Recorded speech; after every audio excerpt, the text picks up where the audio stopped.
기도하겠습니다. 하나님 아버지 고맙습니다. 오늘도 귀한 날 주셔서 우리 뉴라이프 비전 스쿨을 또 허락해 주시고 또 현장에서 그리고 온라인으로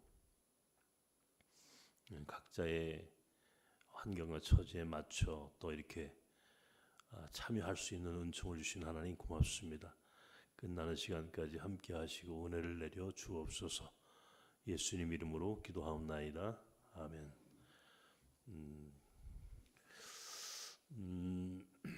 오늘이 두 번째잖아요. 제가 지난주에 말씀드렸던 것처럼 이게 금세 지나갑니다. 오늘 제가 하고 나면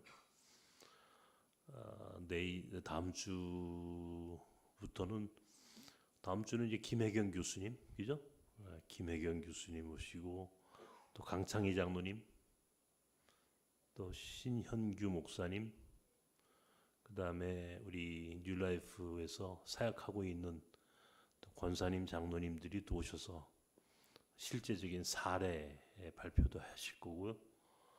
그리고 또 우리 동대문 현장을 한번 여러분들 또 가셔요. 동대문 현장에 가보시면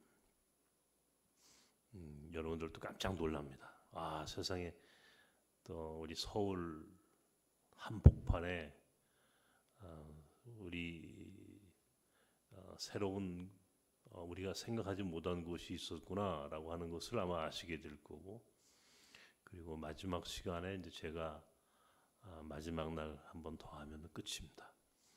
금방 지나간단 말이에요. 그러니까 가급적 시간을 아껴서 또 현장에 오시면 더 좋고, 또 정 못 오시는 분들은 온라인으로 이렇게 하다 보면은 두 달이 채 안 될 거예요. 어떤 달은 5주간이 있고 또 그렇게 하다 보니까 오늘은 동대문이 땅 끝이다 그랬는데, 동대문은 상징적인 표현이고, 우리 뉴라이프 선교회라고 그랬죠. 뉴라이프 선교회의 비전센터는 동대문도 있고 지금은 수원역에도 있습니다. 그래서 수원에서 사역하는 분들도 오히려 더 많으신 것 같아요. 요즘은 수원역 사역이. 동대문을 처음 2013년도에 비전센터를 만들었으니까 10년 됐어요. 2013년도에 비전센터를 제가 처음 거기에 세웠는데, 우리가 이제 비전스쿨을 이렇게 하잖아요. 제가 지난주에도 말씀드렸던 것처럼 이 시니어 선교회라고 하는 이름으로 다양한 교육과 훈련 프로그램이 한국교회 안에 있습니다. 그건 아마 여러분들이 속한 공동체 안에서도 아마 충분히 그런 교육의 기회를 받을 수도 있어요. 그런데 한 가지 굉장히 중요한 것 하나를 늘 우리는 거기에서 채우지 못해요. 뭐냐면 현장성이라고 하는 거, 현장성. 그러면 비전 스쿨을 통해서 훈련받고 교육받았는데 그 다음은 어디 가서 사역을 해요?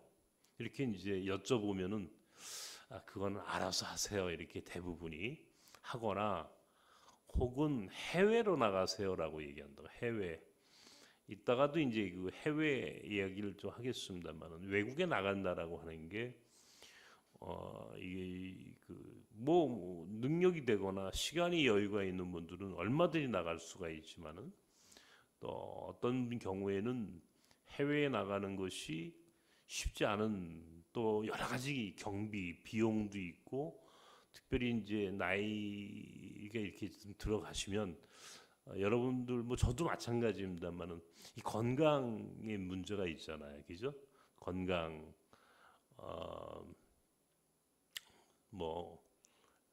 병원도 가야 되고, 또 갑자기 아프면 어떻게 하나 하는 두려움도 있을 수 있고, 또 하나는 저 같은 경우는 우리 여기 아시는 분은 아시겠지만 저는 이제 그런 꿈을 늘 가지고 있습니다만은 해외 나가려고 하면은 여러 가지 뭐 이제 가족 안에서도 또 좀 이렇게 좀 자유로워야 하는데 자유롭지 못한 경우도 있어요.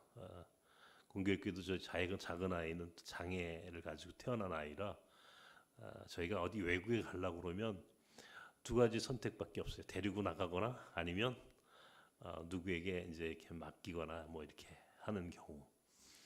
근데 처음에는 이제 제가 데리고도 많이 갔는데 나이를 좀 먹다 보니까 애가 크고 하루 이틀도 아니고 계속 이렇게 해서는 안 되겠다 싶은 생각도 들고 좀 고민이 있죠, 사실은. 그러다 보니까 시니어 선교 훈련을 받고서도 현장을 찾아간다는 것이 쉽지 않아요. 그런데 얼마나 감사합니까?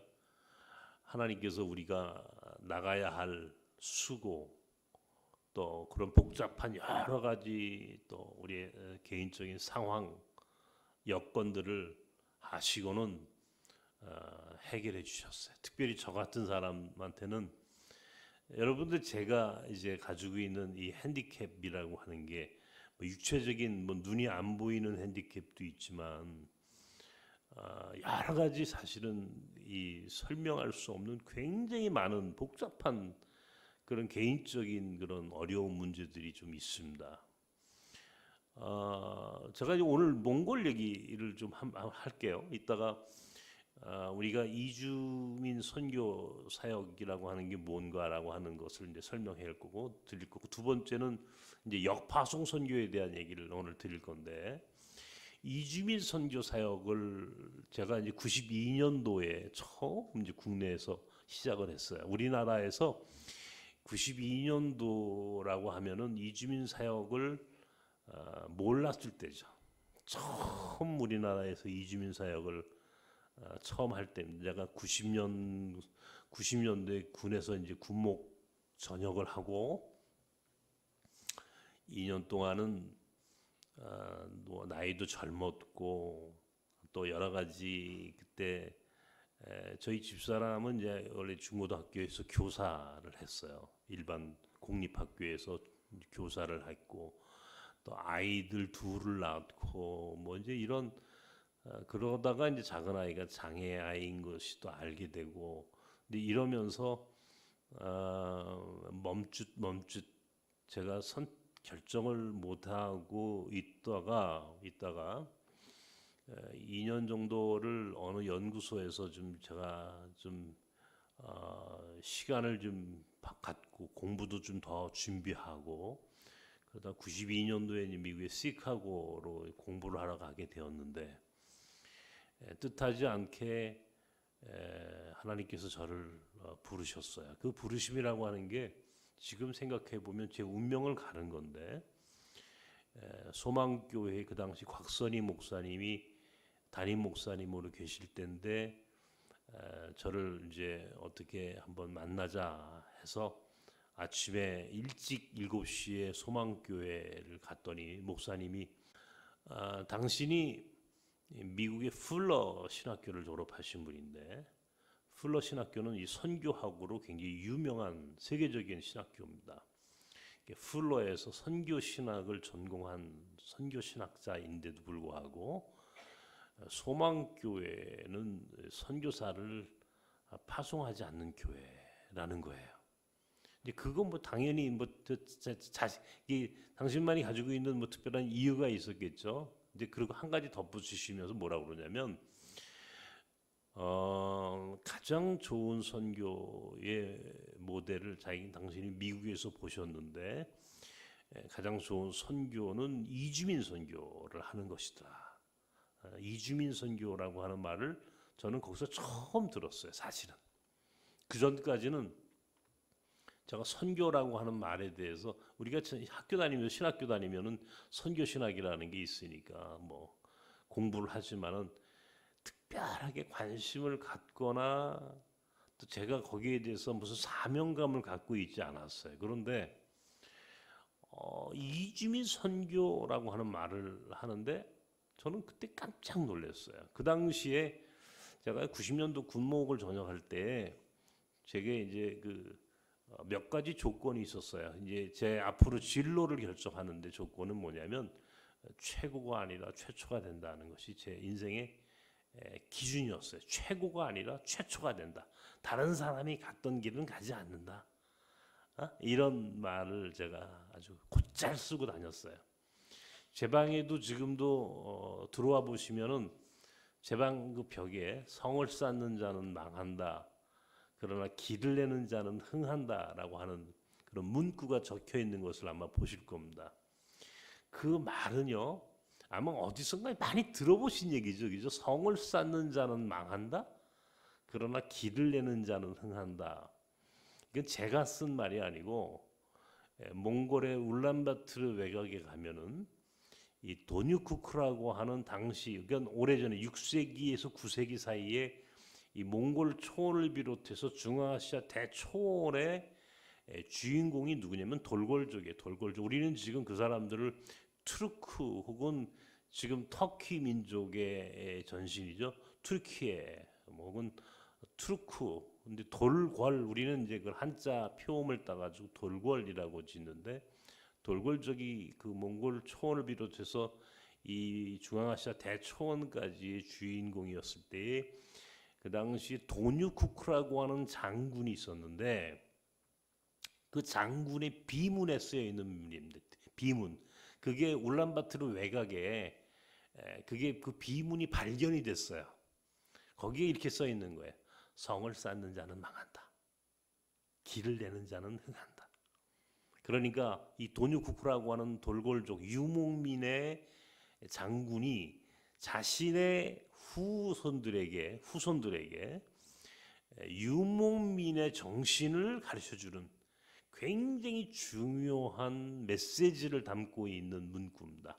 성을 쌓지 말고 길을 만들어라. 그런데 그 말을 제가 일찍이 이제 그런 말에 대한 관심들이 있었고, 또 여러분 칭기스칸이라고 하는 사람이 무덤이 없잖아요. 무덤을 못 찾았다고 그러잖아요. 우리가 성경에도 모세가 무덤이 없죠. 기자 여러분.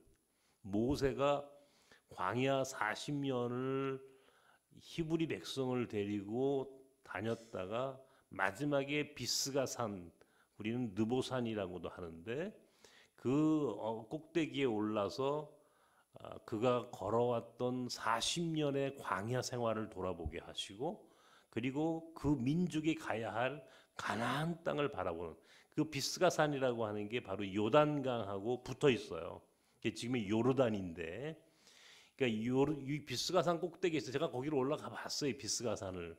거기 올라가면 그 모압 평야가 다 보이고, 그리고 그 요단강이 보이고, 그 앞에 여리고까지 보입니다. 가나안 땅이 다 보이는 큰 높은 산인데, 그 산에서 모세가 이제 마지막으로 유언을 하고 죽었어요. 그때 그 유언을 했던 성경이 신명기예요. 신명기.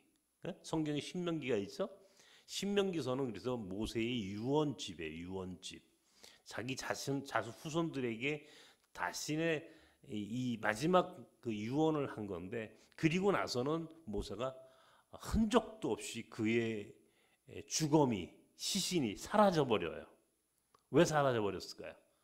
왜 하나님은 모세가 거기서 죽었는데 분명히 그의 시신을 찾지 못하도록 시신을 숨겨 놓았거나 아니면 그의 죽음을 그냥 하나님이 데리고 올라가신 거예요.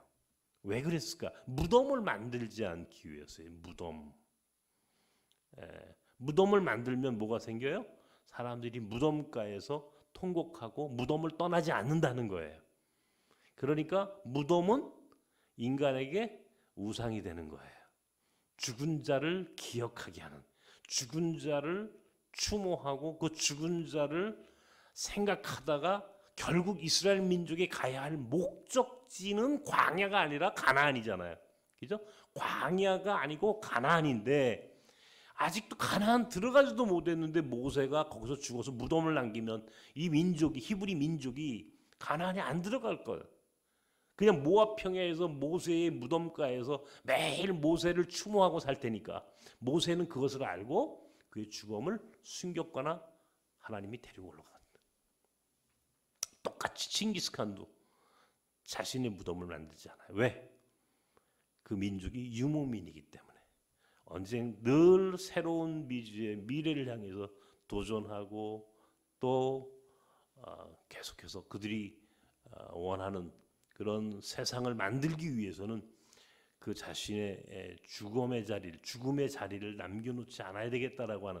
그래서 모세와 칭기스칸에게는 상당히 유사점이 많아요. 어쨌든 자, 그런 이유로 성을 쌓지 않고 길을 만들어라고 하는 게 유목민에게 있어서는 굉장히 중요한 철학이고 그 사람들의 어떤 그 정신세계를 지배하고 있는 하나의 가치예요. 성을 쌓지 말고 길을 만들어라. 그런데 성경은 한결같이 보세요.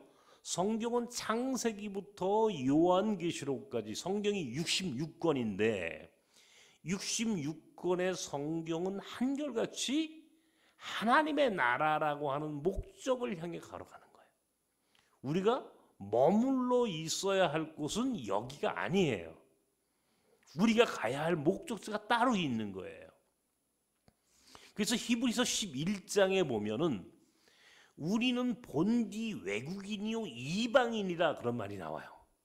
히브리서 11장에 우리는 원래 외국인이요 이방인이었던 존재들이 하나님의 나라라고 하는 본향을 알게 되었고 본향을 향해 가는 존재들이다라고 하는 이것이 믿음의 사람들이 살아가야 할 삶의 방식이라고 하는 것을 히브리서 기자는 설명하고 있어요.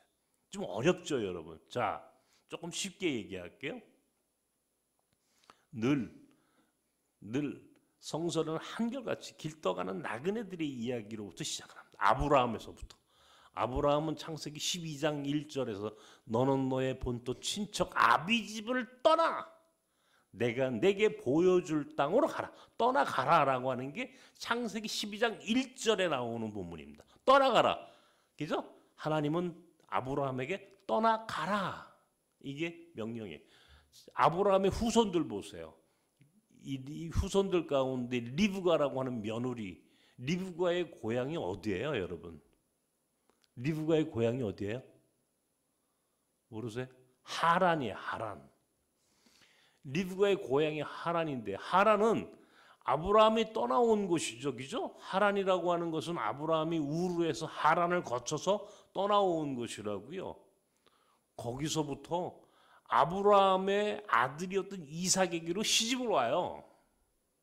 지금으로 얘기하면요, 결혼 이주 여성이야, 그죠? 성서는 이런 패러다임을 계속 반복해 가르쳐 줍니다. 리브가라고 하는 여자는 이삭이라고 하는 얼굴 한번 보지 못한 이 총각을 만나기 위해서 엘리에셀이라고 하는 아브라함의 종을 따라서 시집을 옵니다. 그리고 보세요. 그 이삭과 리브가에겐 두 아들이 있어요. 야곱과 에서와 야곱이에요. 에서가 형이고 야곱이 둘째, 쌍둥이에요. 쌍둥이는 태어날 때부터 서로 먼저 어머니 뱃속에서 나가겠다라고 했다는 거 아니에요. 야곱이 자기 형 에서의 발목을 붙잡고 나왔다는 게 둘째야, 둘째. 태생적으로 야곱은 장자권과 상속권을 받을 수 없는 그 이스라엘 히브리 민족의 전통에 의하면 장자권이 없는 사람이었다고요. 그러니까 어떻게 성공에 대한 욕망은 있는데 장자권을 갖고 있지 못해. 결국은 자기 아버지 형을 속이고 그 일로 인해서 그는 쫓겨납니다. 어디로 가요? 외삼촌 집 하란으로 가는 거예요. 하란. 그죠? 리브가 어머니의 고향, 어머니의 오빠였던 라반의 집으로 가가지고요. 거기서 20년을 넘도록 그는 거기서 노예 생활을 합니다. 지금으로 얘기하면요, 이주 노동자 생활을 하는 거예요. 임금 체불도 받죠. 외삼촌이 일을 시켰는데 월급을 안 줘. 성경에 나와요. 거기서 4명의 여자와 결혼을 합니다. 그죠? 4명의 여자와 결혼을 해가지고요 12명의 아들을 낳습니다. 야곱은요 또 나그네로 살아가는 사람이에요. 야곱의 아들들 12명 가운데 11번째 아들의 이름이 요셉이야. 요셉. 요셉도 또한 자기 형들에게 시기와 질투를 당하게 돼서 결국 미디안 장사꾼에게 팔려서 애굽으로 팔려가 버리는 거예요. 애굽의 보디발이라고 하는 바로의 장수의 노예가 돼, 종이 돼. 그리고 그 부인의 모함으로 인해서 감옥살이를 하게 되고 결국은 그 감옥살이가 후일 그가 애굽의 총리가 되게 하는 굉장히 중요한 계기가 되지 않아요? 똑같이 전부 다 이 야곱부터 요셉은 뭐예요? 난민 나그네예요. 철저하게 자기 울타리 안에서는 하나님이 쓰시지 않는 거야. 울타리 안에 머물러 있는 사람을 통해서 일하시는 것이 아니라 이스라엘 민족의 역사는 늘 떠나가는 삶, 떠나가는 이주의 경험을 통해서 하나님이 이 백성을 쓰신다라고 하는 메시지가 강력하게 성서에 깔려 있어.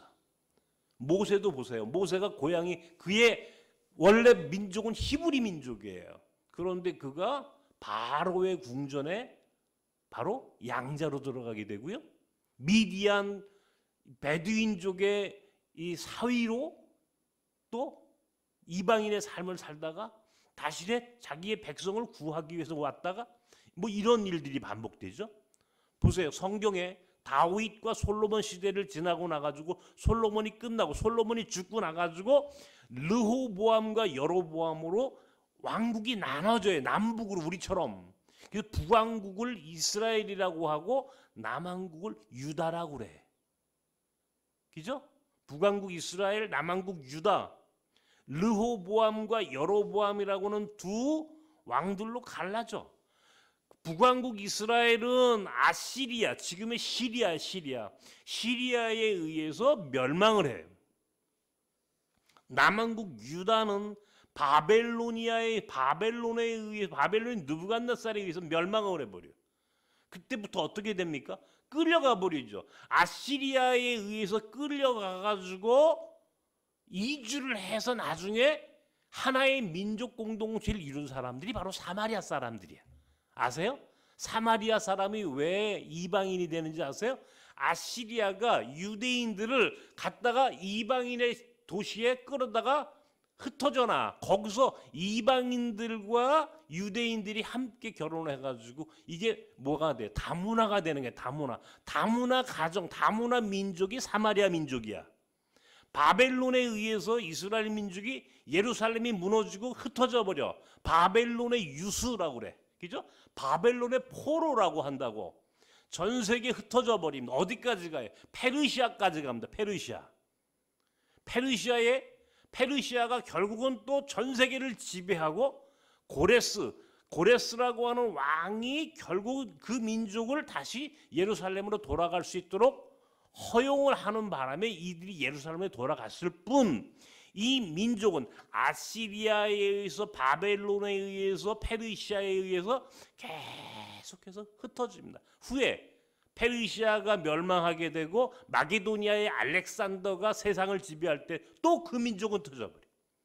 마게도니아 알렉산더가 불과 3년 만에 망하고 로마가 지배를 해버려. 로마는 이스라엘 민족이 예루살렘에서 살 수 없게 만들었다고. 다 흩어져 놓는 거야. 이거를 이름하여 우리는 디아스포라라고 부르는 거예요. 디아스포라. 흩어진 씨앗들이란 뜻이에요. 이 디아스포라 유대인의 역사가 언제까지 흘러옵니까? 예수님이 계실 때도 디아스포라. AD 67년부터 68년까지 소위 로마의 디도라고 하는 장군에 의해서 예루살렘이 돌 위에 돌 하나도 남김없이 완전히 무너져 버립니다. 유일하게 남은 것이 예루살렘 동편인가 서편에 있는 소위 통곡의 벽이라는 거 딱 하나만 남습니다. 그래서 이스라엘 민족은 지금도 통곡의 벽에 가지고 그렇게 기도하는 이유가 뭐예요? 망했다 이게 이 민족이. 그리고 1948년 다윗의 깃발을 들고 다시 이스라엘 민족에 딱 나라를 세울 때까지 이 민족은 전 세계에 흩어진 민족. 지금도 전 세계에서 디아스포라 민족의 대명사는 유대인들이에요. 미국에 엄청난 유대인의 힘이 미국을 지배하죠, 그죠? 미국의 무슨 언론, 또 군수 산업, 혹은 문화, 할리우드는 다 유대인들이 지배하죠, 그죠? 경제 블룸버그 같은 사람, 그죠? 버그가 들어가면 다 유대인이에요, 여러분. 스필버그, 블룸버그 다 유대인이야. 예? 키신저 같은 사람 다 유대인이야. 지금의 미국의 FRB라고 하는 세계적인 그 연방제도 그 미국의 큰 금융 시스템도 다 바로 유대인들, 소위 노스차일드 가문에 의해서 그것이 다 만들어져 버리는 거예요. 전 세계를 지배하는 시스템의 가장 근간을 이루는 민족이 유대인이라는 거예요. 다 흩어져서 이 사람들이 지금도 전 세계에 어마어마한 힘을 갖고 있죠. 이 흩어진 민족이. 자, 제가 오늘 왜 이 이야기를 하냐면 유대인들의 책 성경은요 다 흩어진 나그네들의 이야기야. 똑같이 성을 쌓지 않고 길을 만들어라고 했던 이 도뉴크쿠 돌골족의 장군의 이 비문에 나오는 이야기나 성서가 가지고 있는 기본적인 메시지나 그들의 역사나 오늘 우리가 살고 있는 이 세상은 다 나그네들의 흩어진 민족들에 의해서 역사가 만들어지고 지금까지 쫙 성숙되어 오는 거예요. 내가 오늘 조금 장황하게 얘기를 했는데, 자, 여러분 이걸 잘 들으셔야 돼. 왜 이주민들이라고 하는 존재를 우리는 이게 굉장히 중요한 사람들로 봐야 하는지에 대해서 내가 말씀드리는 거예요. 그런데 내게 그런 기회가 왔어. 이주민 선교. 야, 이거는 하나님이 내게 주신 기회야. 마치 내가 최초가 아니라 최고가 아니라 최초가 되겠다라고 얘기하고 다녔던 이 말에 맞는 얘기야. 그때부터 지금까지 31년 동안을 내가 나그네를 섬기는 목회자로 살아온 거 이유가 되는 거예요. 내 정신 속에는 내 삶과 내 철학과 목회 신학은 철저하게 나는 유목적 사고를 하고 유목민 목회에 대한 의식으로 충만한 사람이에요. 이게 바로 노마디즘, 소위 유목주의라고 부르는 거예요. 유목주의. 여러분, 내가요, 내 몽골을 그렇게 좋아하면서도 내가 몽골에 못 갑니다. 몽골 선교 못 해요. 왜 못 하느냐? 내가 몽골 말을 한마디도 못해. 내 몽골 말 배우려고 했는데 안 되더라고. 두 번째, 내가 눈이 안 보이고 시력이 이제 완전히 장애를 이렇게 갖게 되니까 내가 혼자서 할 수 있는 게 아무것도 없어졌어. 세 번째, 내가 더위는 견뎌도 추운 걸 못 견뎌. 겨울에 영하 30도, 40도에 몽골에 가가지고 나는 못 살아. 네 번째, 가장 중요한 거, 나는 몽골 음식을 못 먹습니다. 여러분 몽골 음식 좋아하세요? 드셔보셨나요? 좋아하세요? 원장님 몽골 그렇게 많이 가셨는데도 못 드세요? 내가 몽골에 처음 가니까 몽골의 허르기라고 그래가지고요, 양고기로 만든 요리입니다.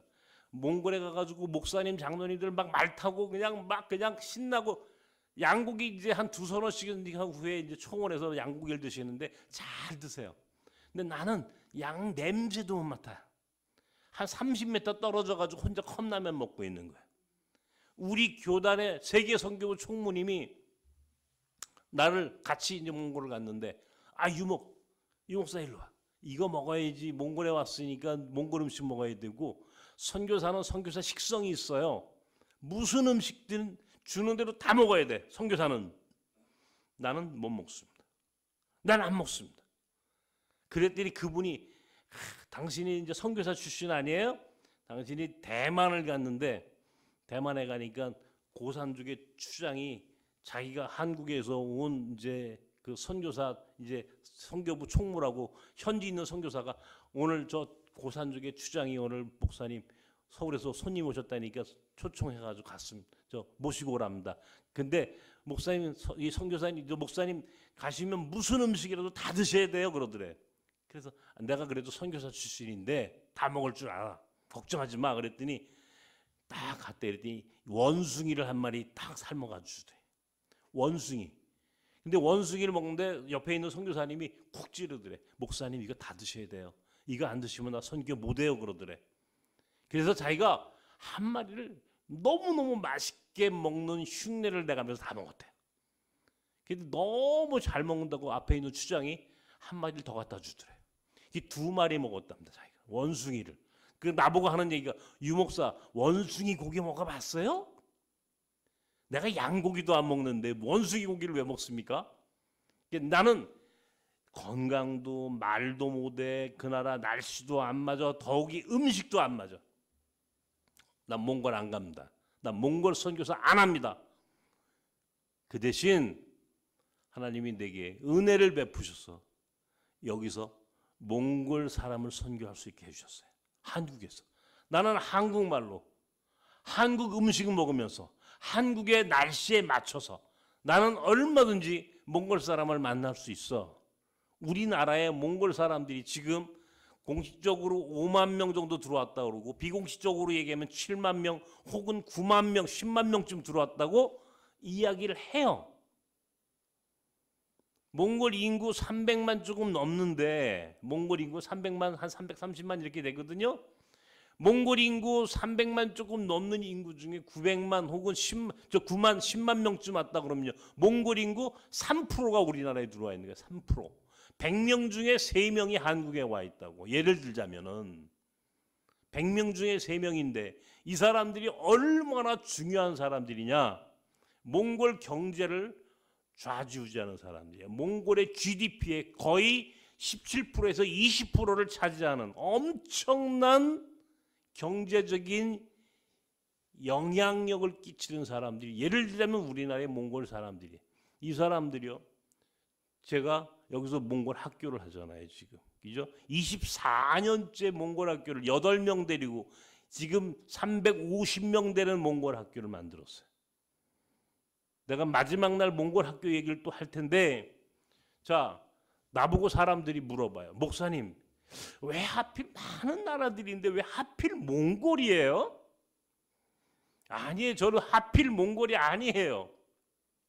우리 교회에는 몽골 사람들 외에도 인도, 중국, 필리핀, 베트남, 이란 거기에 몽골 6개 국가의 예배가 있어요. 우리 안에. 그들 중에 한 국가에 불과해. 다만 내가 원래는 구로공단에서 처음 이주민 목회를 할 때는 몽골 사람이 없었어요. 우리나라에. 우리나라에 몽골 사람이 들어온 것은 1995년도 이후입니다. 실제적으로. 물론 그 이전에 조금씩 왔다 갔다 하는 사람들은 있었어요. 그러나 그 이전에 있던 사람들은 별로 의미가 없는 숫자야. 95년도 이후에 우리나라에 몽골 사람들이 들어오는데 내가 뚝섬에 있을 때 몽골 사람을 처음 만난 거예요. 내가 뚝섬에서 이 구로공단에서 이제 이 눈에 문제가 생겨가지고 내가 더 이상 구로공단에서 일을 못하게 됐어. 건강이 안 좋아지니까. 소망교회하고 모든 관계를 다 끊고 다 정리하고 나는 혼자서 지금의 뚝섬 성수동 지금은 거기가 핫플레이스가 됐지만 옛날에는 거기가요. 공단 지역이었어요. 뚝섬이라고 하는 데가 이주민이 가장 많이 사는 동네 중에 하나가 뚝섬 성수동이 공단. 그러니까 거기 가가지고 이주민 목회를 하는데 그때는 우리 교회에 필리핀 사람이 제일 많아. 네팔 사람들이 많아. 네팔, 필리핀, 네팔, 방글라데시, 파키스탄, 또 스리랑카, 뭐 이런 국가 사람들이 굉장히 많이 몰려올 텐데 난 몽골 사람 없었어요. 난 몽골이라는 나라는요 원래 내가 좋아하고 내 관심이 있는 나라인데 내가 몽골 사람 본 적이 없어요. 몽골 사람은 유일하게 내가 어렸을 때 1976년 몬트리올 올림픽 때 양정모 선수하고 레슬링 결승전에서 딱 붙었던 오이도프라고 하는 흑백 텔레비전으로 봤던 몽골 사람 딱 이게 내가 몽골 사람 본 게 딱 유일해. 왜? 몽골은 사회주의 국가였기 때문에 우리는 몽골에 갈 수가 없었어요. 1990년 우리가 몽골하고 수교를 했는데 수교 이전에 몽골은 갈 수가 없었고 몽골은 1192년도에 사회주의를 92년도까지 가져갑니다. 92년도까지 사회주의를 포기하지 않아 러시아가 91년, 소련이 91년도에 고르바초프가 사회주의 깃발을 내렸는데 몽골은 92년도까지 사회주의를 포기하지 않아. 그러니까 92년도까지는 우리랑 몽골하고 교류가 거의 없다고 봐야 돼. 실제적으로는. 물론 선교사는 들어갑니다만은. 자, 보세요. 여러분, 95년도 내가 뚝섬에 있는데 하루는 내가 그때 뭐 아주 정말 어느 교회 지하실을 얻어가지고 거기서 얹혀 살던 때야. 굉장히 가난하고 참 초라하고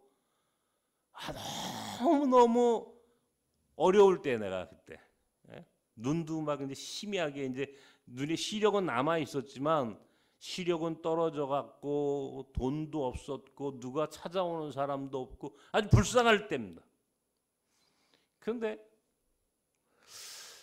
제게 하나님이 참 어떤 의미에서는 이 그 새로운 어떤 기회, 우리 인생에는 몇 번의 기회가 있다는데 선교도 마찬가지예요. 어느 날 몽골 여자가 하나 찾아온 거예요, 나한테. 몽골 여자가. 몽골 사람들은요, 러시아, 소련의 위성 국가로 살았기 때문에 러시아 말은 잘하고 영어는 못해. 몽골 사람들은 영어를 배울 기회가 없어서 되니까. 그런데 이 여자는 영어를 유창하게 하는 여자예요. 나중에 알고 보니까 그 아버지가 외교관이야, 외교관. 그래서 유럽에서 외교관을 하면서 그 자녀들이 유럽에서 공부를 하고 있을 때 영어를 배웠대, 거기서. 그런데 이 몽골 자매가 나를 찾아온 거야. 목사님, 내가 지금 굉장히 어려운, 내가 지금 병에 걸렸어요. 병에 걸렸어요. 무슨 병에 걸렸어요? 그랬더니 이 러브병에 걸렸대. 러브병. 사랑병에 걸렸대. 사랑병. 우리말로 얘기하면 상사병이에요. 상사병. 내가 자초지종을 들어보니까 성수동의 어느 공장에서 일을 하는데 이 자매가 같은 공장 안에서 일을 하고 있는 사람 중에 이란 사람이 있어. 이란 사람. 페르시아 이란 사람이 둘이 어떻게 눈이 맞았어요. 근데 말도 못하고 서로 사랑을 꽃 피우다가 그만. 이 사람들이 그 당시 우리나라의 외국인 노동자 70% 80%가 비자가 없을 때입니다. 우리나라가 비자를 그때 이 합법적인 비자, 체류 비자를 주지 않고 외국인을 이렇게 수입할 때 둘 다 비자가 없는 사람인데 출입국 관리소에서 와가지고 단속을 해가지고 이 이란 사람이 붙잡혀 가버린 거예요. 그래가지고 외국인 보호소에 갔어. 외국인 보호소. 외국인 보호소가 휘영동에 있어. 휘영동. 휘영요구 앞에가 바로 외국인 보호소 자리야. 지금은 그게 경기도 화성에 지금 외국인 보호소가 있는데 거기를 끌려가 버린 거예요. 그러니까 이 몽골 여자가 그때부터 3일 동안 먹지도 못하고 자지도 못하고 상사병에 걸린 거예요. 남자가 너무 보고 싶은 거예요. 이 남자를 한 번만 만나게 해주면 목사님이 교회에 나오라고 하면 내가 교회에 나오겠대. 그래서 제가 그때부터 저는 원래 이게 안 된다는 말을 하는 것을 굉장히 싫어합니다. 제 인생 철학 중에 하나가 무조건 된다. 안 되는 게 없다라고 난 믿는 사람이에요. 그런데 하필이면 그 몽골 여자가 나한테 실험을 하는 거야. 몽골 이란 남자를 만나게 해주세요. 제가 어떻게 안 된다고 못한다고 말할 수 없잖아요. 해보자고 얘기를 해놓고 방법이 없는 거예요. 이제 이 몽골 여자를 이란 남자하고 만나게 해줄 수 있는 방법은 둘이 만나게 해줘야 되는데 내가 이건 아무리 생각해도 방법이 떠오르지 않는 거예요. 근데 내가 원래 외국인 노동자 선교를, 외국인 이주민 목회를 제일 먼저 시작해서 우리나라에서 이게 92년도에 구로공단에 가가지고 한국교회 외국인 노동자 선교 협의회를 내가 구성했어요. 한국교회 외국인 노동자 선교 협의회를 구성을 해가지고 그 당시에 이제 임명진 목사라고 우리 교단 선배 목사님과 이만열 장로라고 이제 합동 측에 숙명여대 역사학과 교수를 이제 공동 대표로 세우고 제가 총무를 하고 있을 텐데 94년도에 들어서서 이주민들이 노동권, 생존권, 이 사람들이 가지고 있는 인권이 철저하게 막 유린되고 막 손가락 잘라주고 해도 아무런 보상도 안 해주고 임금체불, 뭐 임금체불이 뭔지 알아요? 월급을 못 받는 거 임금체불이라고 그래. 월급을 일을 했는데 월급도 안 줘. 막 여자들 같은 경우는 그냥 공장에서 막 성폭행이 일어나고 어떤 사람들은 그냥 그 건물에서 뛰어내려 자살을 하고 이런 일들이 비일비재하게 일어나는데도 우리 정부가 아무런 조치를 취하지 않는 거예요. 안 되겠다 싶어서 94년도 1월에 제가 지금의 경실련 경제적인 실천 시민연합이라고 하는 경실련의 사무총장이 서경석 목사인데 제가 경실련 종로 5가의 경실련에 들어가서 그 추운 겨울에 한 달 동안 외국인 노동자들을 데리고 한 달 동안 내가 농성을 하러 갔습니다. 가지고 한 달 동안 경실련에 살았어. 거기서 그 추위에. 에?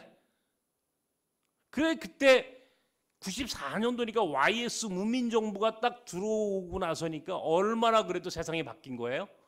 세상이 바뀌어가지고요.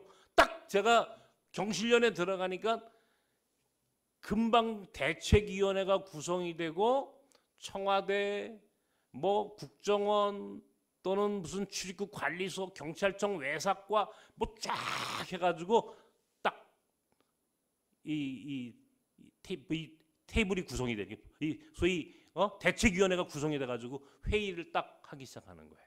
언론에 나오고. 제가 거기에 참여를 했잖아요. 젊은 나이에. 그때 내 파트너였던 사람이 출입국 관리소에 과장이 한 사람이 있었어. 그 사람이 딱 생각이 나는 거예요. 목동 출입국 관리소로 전화를 했어. 그 과장님 좀 바꿔주세요. 그랬더니 거기 직원이 뭐라고 그러냐면 과장님이 다른 데로 가셨어요.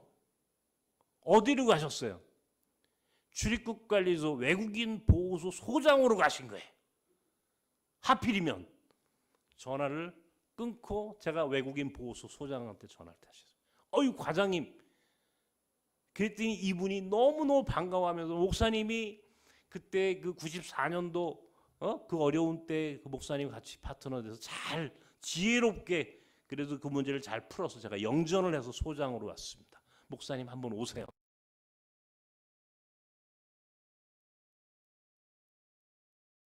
제가 그 자리에서 오늘 신세 갚으세요. 그게 무슨 얘기예요?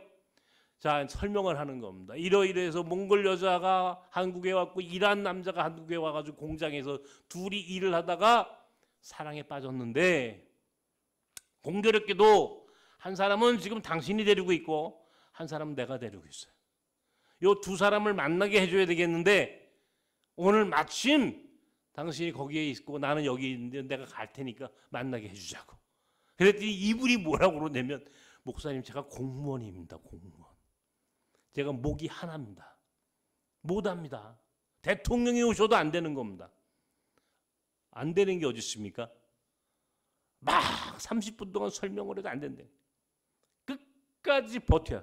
막 그냥 그 전화에다 대고 설득하고 싸우고 화를 내고 그러다가 안 되겠어. 나중에 이제 제가 이렇게 얘기를 했어요. 어쨌든 좋습니다. 우리가 이러이러 해가지고 외국인들이 우리 사회에 들어왔는데 어쨌든 그 사람들이 뭐 비자가 있든 없든 그거는 내 상황은 아닙니다. 다만 내가 이들의 사랑을 불법으로 만들어줄 수는 없는 거 아닙니까? 불법적인 사랑은 없는 겁니다. 이들의 사랑마저 우리가 회방하고 방해할 수는 없지 않겠습니까? 그랬더니 나중에 이분이 뭐라 하면 두 가지 조건이에요. 한 가지는 이 이야기는 누구한테 하면 안 됩니다. 첫 번째, 지금은 공소시효가 끝났어. 이미 그분 퇴직했으니까. 두 번째, 목사님이 직접 그 여자를 내 방으로 데리고 들어오셔. 그러면 만나게 해주겠대. 제가 안 된다는 얘기 안 한다고 그랬잖아요. 알겠다고 내가 데리고 가겠다고. 딱 그렇게 하고 전화를 끊었어요. 그때부터 또 궁리가 시작되는 겁니다. 이걸 또 어떻게 해야 되나? 이 여자를 데리고 어떻게 가야 되나? 그런데요, 가만히 생각해 보니까 이 여자가 몽골 사람이야. 하필이면 필리핀이나 아프리카 같으면 딱 표시가 나는데 몽골 사람은 입만 딱 다물고 있으면 한국 사람하고 구별이 안 돼. 이 내가 아이디어가 딱 나오는 거야. 이 여자를 말만 안 시키면 되겠구나. 그래서 이 앵케라는 여자 보고 가서 앵케는 가가지고 예쁘게 다 머리도 빗고 치장하고 옷 예쁘게 잘 입고 와요. 그리고 말을 하면 안 돼. 말을 알았대. 딱 한 서너 시간 만에 왔는데 얼마나 예쁘게 갖고 왔는지 화장을 하고 왔는데 완전히 새로운 사람이 됐어요. 딱 데려가면서 말하면 안 돼. 말을 딱 입 다물고 딱 갔더니 그때는 외국인 보고소에 가는 사람이 한국 사람이 없을 때 내가 거의 아마 외국인 보고서라는 게 있는지 없는지도 모를 때니까 갔더니요 앞에서 막는 사람이 딱 경비 쓰는 분이 누구시냐 얘. 근데 내가 여기 소장님 만나러 왔다니까 안에다가 인터폰을 하는 거예요. 소장님 만나러 오셨답니다. 들어오시라고 그래요. 안에서 연락이 왔겠죠. 철커덕하고 이 문이 이제 자동문이 열리더라고. 딱 들어가는데 세 발자국 좀 데리고 딱 몽골 사람하고 들어가는데 뒤에서 불러. 목사님 여기 들어가실 때 주민등록증 주셔야 됩니다. 출입증 맞으셔야 됩니다. 그래서 제가 주민등록증을 주고 출입증을 딱 받고 다시 돌아서서 세 발자국 정말 갔어. 근데 뒤에서 또 부르는 거야 이 사람이. 그 옆에 있는 여자분도 주민등록증 주십시오. 여자. 몽골 여자가 주민등록증이 어디 있습니까? 여권도 지금 어디 있는지 모르겠는데 주민등록증을 달라는 거예요. 큰일 났더라고. 갑자기 정신이 아득해지고 여러분 이쯤 되면요 정신이 하나도 없습니다. 내가 호랑이를 잡으러 호랑이 굴에 왔는데 호랑이 굴에 잘못 들어온 거야 완전히. 이게 큰일 난 거야. 결국은요 제가 하나님께 그 순간 기도회의죠. 기도했어요. 하나님 어떻게 합니까? 하나님 0.0001초 만에 하나님이 내게 응답하셨어요. 이건 네가 벌린 일이니까 네가 알아서 해라. 그래서 제가 딱 돌아서면서 하나님이 내게 가르쳐 주신 대로 이 여자요 우리 집사람인데요 했어요. 사모님이세요? 그냥 들어갔어요. 그래서 제가 그냥 들어갔습니다. 데리고 출입구에 소장실에 갔더니 소장이 막 박장대소라고 막 웃고 난리야. 여기가 어딘지 알고 저 여자를 데리고 왔냐 이게 여기에. 목사님 내가 불법 체류 외국인을 단속하는 사람인데 여기를 저 여자를 데리고 들어와. 와. 결국 약속을 지켰습니다. 10분 동안 특별 면회를 해줬어요. 나는요 이란 남자와 몽골 여자가 정말 뜨겁게 그 눈물로 사랑을 고백하고 그리고 거기서 완전히 헤어졌어요. 이란 남자는 고향으로 강제 출국을 당했고요. 몽골 여자는 제가 데리고 들어왔어요. 다음 주가 됐는데 몽골 여자가요. 교회에 나온 거예요. 와 앵케가 왔어 교회에. 반가워요. 어쩐 일로 왔어? 그랬더니 목사님하고 약속했잖아요. 내 병을 내가 원하는 걸 해결해 주시면 내 교회 오기로 했잖아요. 목사님이 약속을 지키셨으니까 나도 약속을 지키러 교회에 나온 거예요. 잘했어. 그 다음 주가 됐는데 친구를 한 명 데리고 와. 그 다음 주가 됐는데 몽골 사람 10명 끌고 와. 그 다음 주가 됐는데 몽골 사람 한 4, 50명 끌고 오더라고. 그냥 갑자기 불과 한 달 만에 몽골 사람이 제가 섬기던 공동체의 외국인들이 필리핀, 네팔, 스리랑카, 방글라데시, 파키스탄 사람들을 다 몰아낼 정도로 많이 몰라오고 몽골 사람들이 하루아침에 어느 정도로 많이 왔느냐. 몽골의 오누드루라고 하는 신문이 있어요. 우리로 얘기하면 오늘, 투데이야. 몽골의 가장 큰 신문인데 그 신문에 광고가 났어. 한국에 가는 몽골 사람들에게 알리는 거예요. 한국에 가면 뚝섬역 1번 출구에 가면 어느 교회 지하실로 찾아가라. 거기 가면은 어떤 공동체가 있는데 교회가 있는데 거기 가면 몽골 사람은 도와준다더라. 이게 광고가 싫어가지고요. 아예 사람들이 짐을 끌고 뚝섬으로 오는 거야. 몽골 사람들이 와가지고요. 그 지하실에 바닥에서부터 천장까지 그 사람들이 갖고 온 트렁크로 꽉 찼어. 이 사람들이 갈 곳이 없으니까 거기에 앉아 있는 거예요. 하루 종일 거기 앉아가지고 텔레비 봤다가. 근데 점심때가 되면 나는 이제 밥 먹어야 되는데 이 사람들이 갈 곳이 없으니까 먹을 게 없으니까 내가 이제 라면 박스로 사다가 라면 한 박스씩 끓여가지고 같이 라면을 끓여 먹는 거예요. 내가 거기서 라면을 끓여 먹고 살았어요. 그렇게 가난하게. 근데 매일같이 태권도 도복을 입고 거기 와가지고 라면을 먹는 몽골 아이가 하나 있는 거예요. 이름이 톨가라는 아이인데 이놈이 얼마나 똑똑한지 한국말을 곧잘 배워가지고 이놈이 와서 통역을 해주는 거예요. 목사님, 저 사람이요 아프대요. 약 갖다 줘. 저 사람이요 돈 없대요. 저 사람 일자리 좀 구해달래요. 저 사람 배고프대요. 이 아이가 내 옆에서 통역을 해주는 아이가. 내 통역사야. 야, 너 여기서 이제 맨날 태권도 보고. 근데 하루는 와가지고 이 아이가 하는 말이 뭐라고 그러냐면, 목사님, 우리 아빠가 라면 좀 하나 갖고 오래요. 왜? 너 여기서 먹는 걸로 끝내야지 가져가면 안 돼. 그랬더니 우리 아빠가 하나만 갖고 오래요. 너 아빠가 있었어? 엄마도 있어요. 아빠는 어디서 뭐하냐? 아빠는 요 옆에 쓰레기장에서 빈병 고르고요. 우리 엄마는 식당에서 접시 닦아요. 그러는 거야. 그래? 너 다음 주 엄마 아빠 좀 모시고 오너라. 진짜 그 다음 주에 이 아이가 엄마 아빠를 딱 데리고 와. 지 엄마 아빠를 데려갔는데 딱 제 방에 들어왔는데 그때 내가 눈이 보인다고 그랬잖아요. 그때만 하더라도. 딱 들어왔는데 칭기스칸이 저렇게 생겼겠구나. 딱 그런 느낌이더라고. 아주 몽골의 오리지널 순종이야. 와, 알고 보니까 이 사람이 몽골의 대령 출신이. 몽골은 대령이면 굉장히 높은 계급이에요. 몽골에. 군인이야, 군인. 그리고 그 엄마는요, 러시아, 소련에서 모스크바에서 음악을 전공하고 공부하고 돌아서 몽골 국립대 음악학과의 과장으로 있는 교수야, 교수. 그 두 사람이 한국에 와가지고 쓰레기장하고 식당에서 일을 하고 있는 거예요.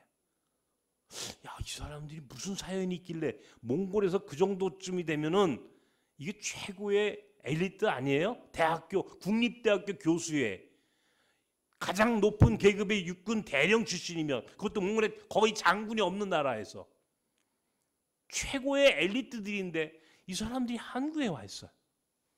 어떤 일로 한국에 왔어? 알고 보니까 그 아이가 이렇게 언청인데 나는 그때 그걸 세밀하게 안 보니까 몰랐는데 언청이니까 언청이 수술, 돈 벌어가지고 아들 언청이 수술해 주러 온 거야, 이 부부가. 몽골에는 그런 수술을 그 당시만 해도 못했던 모양이다. 그래서 난 몰랐어요, 언청이 수술을. 우리나라에 지금도 언청이가 있습니까? 나는 몰랐어요. 근데 마음이 그렇게 아픈 거야. 이 아이를 어떻게, 이 언청이를, 이거 그 돈을 벌어가지고, 그러니까 돈을 벌어서 태권도 도장을 보내는 거야, 이 아이를.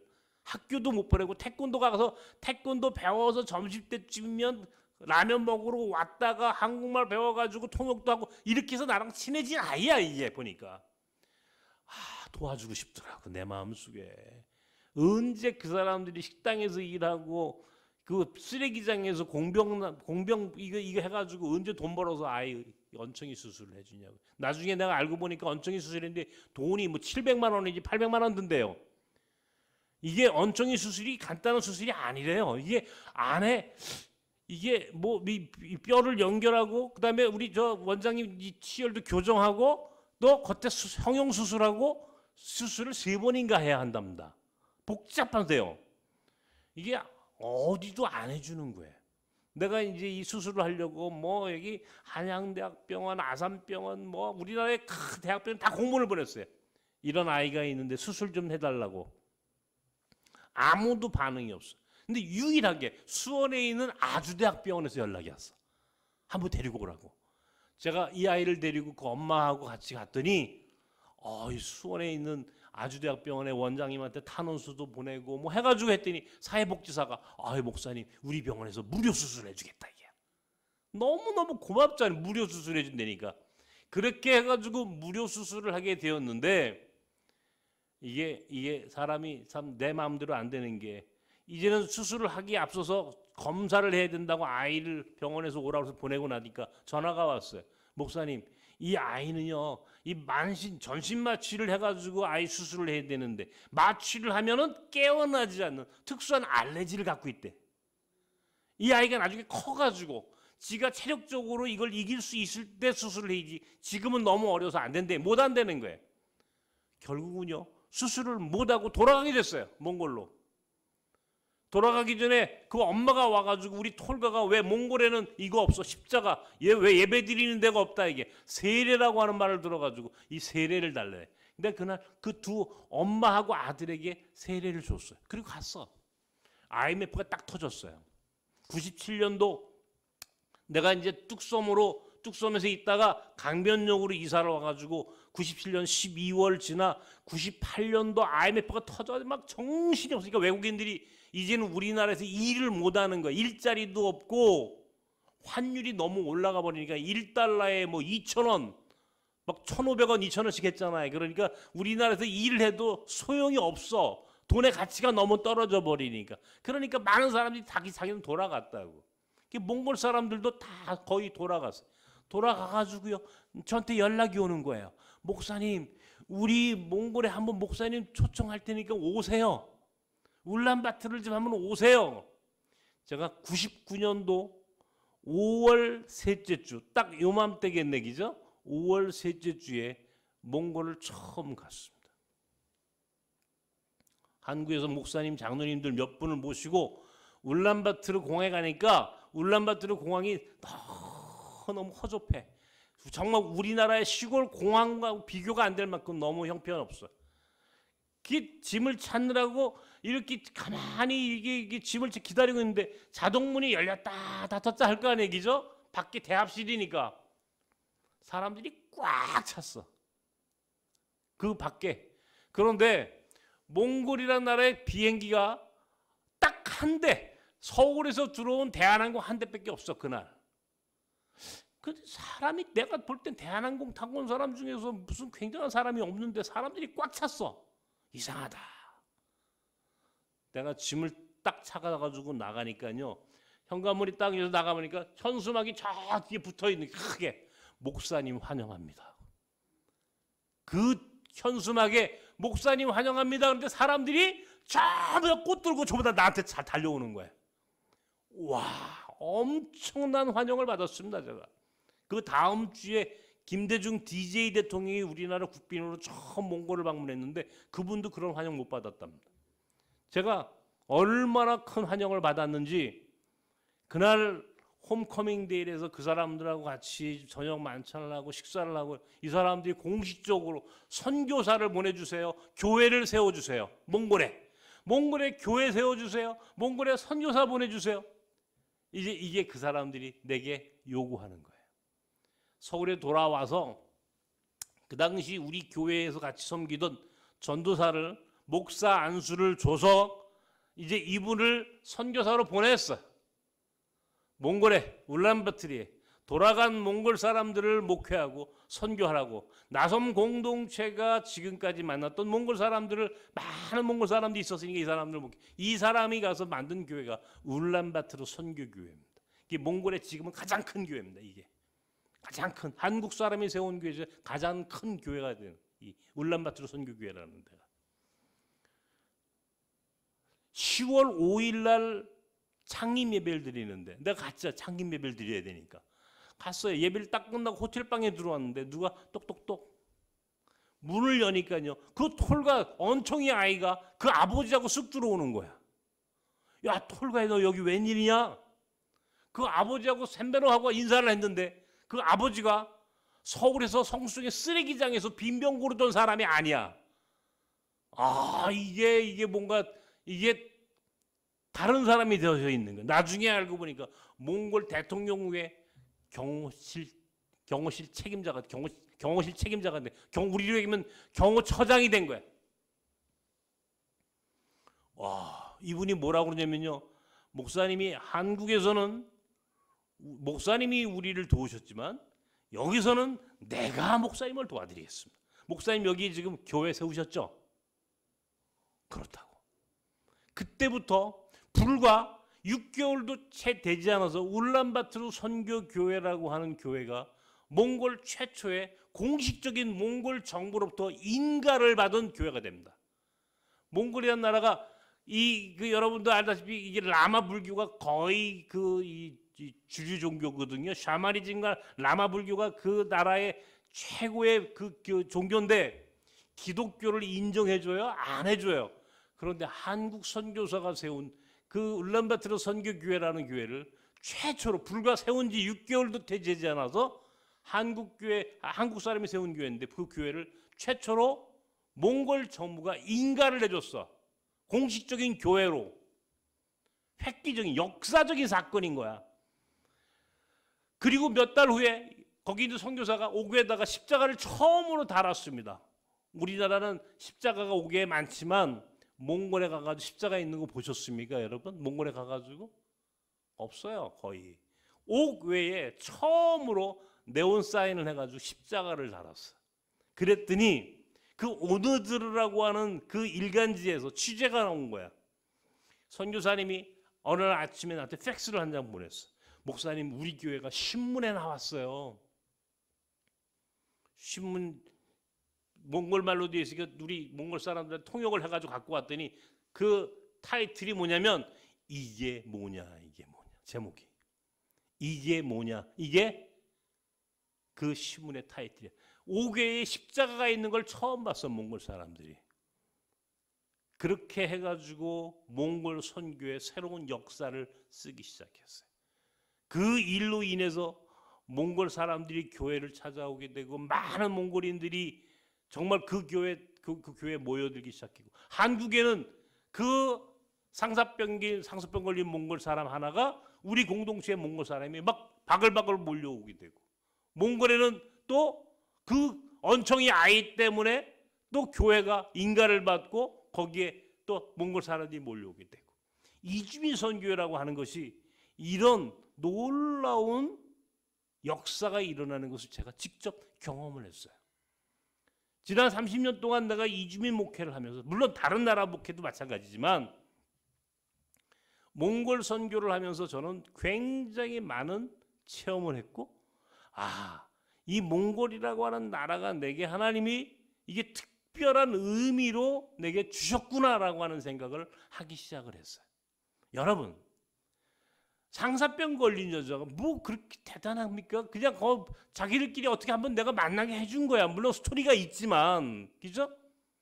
상사병 걸린 여자 한 사람이, 우리나라의 몽골 사람들이 그렇게 많은 몽골인들이 우리 교회가요. 어느 정도로 몽골 사람이 많이 모이냐면, 우리 여기 지금 뭐 몽골 예배가 중요한 게 아니라 지금은 몽골 사람들이 막 자기들끼리 커뮤니티도 만들고 뭐 많이 들어와서 하기 때문에 이제는 다른 세상이 됐습니다만, 초창기에는요, 우리가 1년에 한 번씩 나담 축제라는 걸 여기서 하거든요. 나담 축제라는 걸 광장 초등학교 빌려서 한 번 하면 5,000명씩 모였어요. 몽골 사람만. 광장동이 들썩들썩합니다, 여기. 그때부터 그 일 이후로는 내가 안 해요. 왜? 무서워가지고. 문제가 생길 것 같아가지고 우리 여기서만 몽골 나담 축제를 하는데도요, 지금도 7월 11일이 몽골의 나담 축제 날인데 7월 둘째 주가 되면 우리 나담 축제를 꼭 하는데, 여기서 그때면요, 우리 여기 안에도 몽골 사람이 한 1,000명씩 모여요. 몽골 아이들만 300명이 넘잖아요. 아이들에다가 부모님들만 초청해가지고도요 1,000명이 넘는 거예요. 아이들하고 부모들이 벌써 2사람씩 온다 그러면 친구들도 오고, 그게 1,000명이 넘는 몽골 사람들이 와가지고 여기서 나담 축제를 하고, 몽골 사람들이 그렇게 많이 모이는 거예요. 몽골 문화원을 2001년도에 내가 만들었죠. 몽골 학교를 1999년도 내가 몽골 갔다 오고 나서 몽골 학교 8명 데리고 몽골 아이들 8명 두고 시작한 학교입니다. 그때부터 몽골이라고 하는 나라가 하나님이 내게 정말 굉장히 가까운 국가로 붙여주셨고, 결국은 지금 제가 몽골 선교도 하고 이주민 선교 가운데 몽골 사역에 굉장히 많은 비중을 두게 되는 계기가 됐던 거예요. 오늘 이제 마지막 아마 이 7번째 주일날 이제 7번째 우리 강의 때 여러분들 다 동대문을 갑니다. 동대문에 가면요, 거기가 몽골 타운이에요. 몽골 타운. 내가 여러분한테 미리 말씀드릴게요. 거기 가면 몽골 타운이 있고 중앙아시아 타운이 붙었어. 몽골과 그러니까 과거 구소련 연방 국가들, 그 소련의 위성 국가들이 그 국민들이 한국에 와가지고 하나의 자기들만의 공동체를 이룬 지역이 동대문. 옛날에 그 메디컬 센터 뒤쪽에, 거기 지금 광희동이라고 하는데, 거기에 몽골 사람들이 많이 거기서 살고 비즈니스를 하고, 그 옆에 중앙아시아 사람, 중앙아시아가 뭐예요? 소련이 91년도 무너지고 나서 우즈베키스탄, 카자흐스탄, 키르기즈스탄, 투르크메니스탄, 타직스탄 이 5개 나라가 중앙아시아 5개국 아니에요. 여기에 파키스탄하고 아프가니스탄까지 7개 국가가 이제 이 이슬람 세계적인 이슬람 무슬림 국가인데 거기에 이제 지금 전쟁하고 있는 우크라이나 사람들까지 구소련에 관계되었던 많은 사람들이 그 지역에서 무슨 비즈니스를 하게 되고 거기에 가면 자기들 음식점이 있고 자기들만의 무슨 특별한 거기에서 만남과 교제와 비즈니스가 일어나는 그런 지역이 바로 동대문이에요. 거기에 우리 비전 센터가 있는 거야. 여러분들 전부 다 모시고 거기 갈 거야. 가서 여러분들에게 직접 몽골 음식도 먹어보고 몽골 사람들이 사는 몽골 사람 비즈니스 하는 거기에도 한번 가서 보시고 아 이렇게 몽골 사람들이 한국에 와서 살고 있구나. 그걸 아시게 될 거란 말이에요. 여러분 이주민 선교 사역이라고 하는 게 지금 우리 사회가 저출산 초고령은 말할 것도 없고 저출산이라고 하는 게 이거 심각한 사회적 문제입니다. 이민청 설립한다고 그랬죠. 올해 이민청이 설립한다는 의미는 우리나라가 이제 이민자들을 받아주지 않으면 우리 사회가 지속 가능한 사회가 되지 않아. 우리 사회가 지금과 같은 우리나라의 지금과 같은 이런 사회적 경제적인 토대를 계속 유지하고 성장하고 발전하려면 사람이 더 있어야 되는데 우리는 사람이 없어. 사람이 줄어. 1년에 5만 명씩 준다고 그래. 5만 명. 일개 군 하나가 없어져 버리는 거야. 시골의 군 하나가. 여러분 이게 무서운 세상이에요. 시골의 군단이 도시 하나가 사라져. 1년에 하나씩. 나라가 언제 어떻게 문제가 우리가 인구가 줄게 되면요 어떤 문제가 생기게 되는 게 이건 심각한 정도가 이게 여러분 이 세상이 정말 이제 우리한테 가르쳐 준 교훈이 하나 있습니다. 미국의 예일 대학교 가면은 이 에이미 추아라고 하는 유명한 교수가 한 사람이 있어요. 이 사람은 중국계 필리핀 사람이야. 중국계 필리핀 사람인데 미국에 가가지고 예일 대학교에 교수를 하고 있고 세계적인 석학이고 이 사람이 쓴 책 중에 많은 책을 썼는데 제국의 미래라고 하는 책을 썼어요. 이 제국의 미래라고 하는 책은 지금 역사적으로 전 세계에서 제국을 경험했던 로마 제국, 몽골 제국 그리고 지금의 미국, 팍스 아메리카나, 팍스 로마나, 팍스 몽골리카, 팍스 아메리카나 이 소위 미국과 몽골과 로마의 이 제국이 성립되게 제국의 조건이라고 하는 게 있다. 이게 제국의 조건, 로마 제국의 조건, 몽골 제국의 조건, 미국의 조건이 이 나라들이 세계에 지금까지 이 인류 역사상 가장 큰 제국을 만들었던 나라인데 공통점이 딱 하나 있다는 거예요. 뭐냐? 공통점이 관용이야. 관용. 소위 다문화, 다민족 공동체가 될 때의 제국이 되는 거예요. 다문화, 다민족, 나가서 다인종 사회가 될 때에 그 나라가 제국이 되는 거예요. 이게 굉장히 중요한 조건입니다. 굉장히 중요한 조건. 어젯밤에 내가 잠이 안 와가지고요. 밤새 책 한 권을 읽었습니다. 서진규라고 하는 미국의 육군 소령으로 전역해서 하버드 대학교에서 박사학위를 받고 뭐 이런 아주 우리나라에서 가장 못 살던 경상도 전부 아주 못 살던 그리고 충청도 제천에서 어떻게 흘러 미국의 식모로 가가지고 60년대 후반에 미국의 식모로 가서 그때부터 어떻게 공부를 하고 미국 군인이 돼서 병사로 사병으로 갔다가 소위로 임관을 다시 해가지고 소령으로 돼서 소령으로 진급을 했고 그 다음에 이 사람이 미국의 이 하버드에 석사를 하고 박사과정을 하버드에서 하고 뭐 이런 스토리 있는 그 아주 굉장히 정말 어렵게 미국이라고 하는 사회에서 성공한 나름의 자기의 간증이야. 나중에 이렇게 신앙인이더라고. 내가 한번 기회가 되면 우리 교회 초청도 한번 하고 싶은 만큼 제가 어젯밤에 꼬박 그 사람 책을 다 읽고 잤습니다. 제가 그 책을 읽다가 무슨 생각이 들었냐면 이 미국이라고 하는 사회가 그런 정도의 관용, 기회, 모든 인간에게 그런 소위 꿈을 줄 수 있는, 희망을 줄 수 있는 사회라고 하는 것이 이거 굉장히 중요하구나. 몽골이 그랬고 로마가 그랬어요. 바울 사도가 성경에 바울 사도가 로마 시민권자다라고 하는 얘기를 굳이 합니다. 그죠? 나는 로마 시민권이야. 나는 로마 시민권자라고 하는 게, 로마는요, 로마 시민권이라고 하는 것을 갖고 로마가 전 세계를 지중해를 중심으로 한 전 세계를 통치하고 지배를 합니다. 몽골은요, 칭기스칸의 정책이 뭔지 아세요? 칭기스칸의 정책은요, 모든 민족, 모든 인종, 모든 종교 포괄은 칭기스칸의 몽골이라고 하는 큰 우산 밑에 들어오기를 거절하지 않고 받아들인다면 누구든 몽골이라고 하는 제국의 국민으로, 시민으로 살 수 있도록 그 사람들의 삶을 보장해 준 거예요. 이게 몽골 제국의 소위 관용, 몽골의 칭기스칸이 가지고 있는 소위 관용의 리더십이라고 하는 거예요.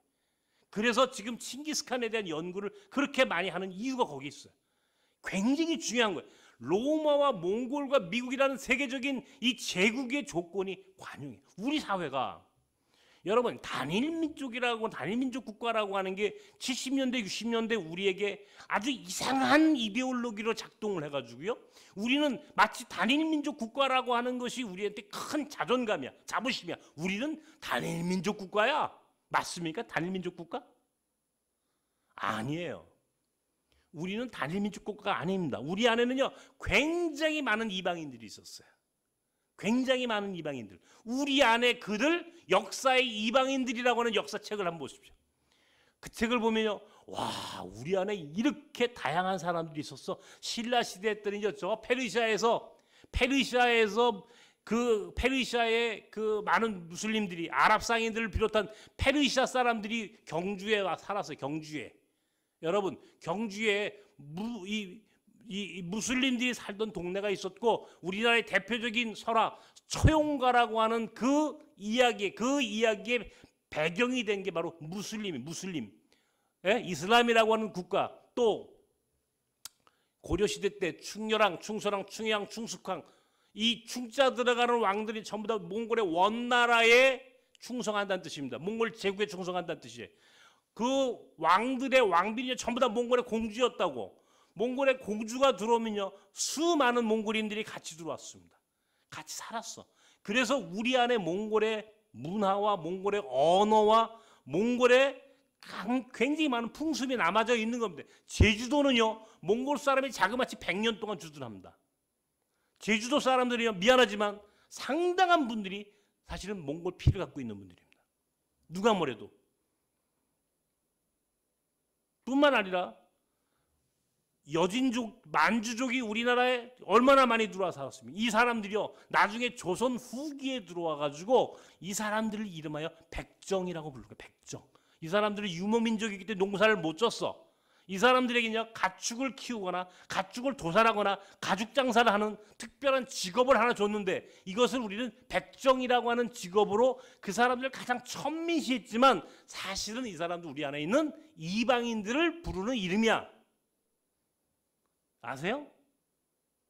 굉장히 중요해요. 한국교회 최초의 장로가 누군지 아세요? 한국교회 최초의 장로, 백정이 백정. 승동교회의 장로였던 박봉춘 장로라는 사람, 박성춘 장로라는 사람이, 이 사람은 백정입니다. 관운동에 살던 백정 출신이에요. 백정이 장로가 됐다고, 우리나라 최초의 장로. 그래가지고 승동교회에 백정들이 모이고, 그래가지고 양반들이 그 교회에서 떠나가지고 자기들끼리 따로 예배를 드린다고 세운 교회가 안동교회, 연동교회, 막 이런 교회들이 세워지는 배경이 됐던 게 뭐냐? 우리나라의 최초의 기독교 장로가 백정 출신입니다. 어쨌든 역사적으로 우리는 단일민족 국가가 아니라는 걸 아셔야 돼. 우리는 원래부터 단일민족 국가가 아니었다라고 하는 것을 인식하고 있어야 하는데, 우리 안에 우리는 단일민족 국가야. 단일민족 국가야.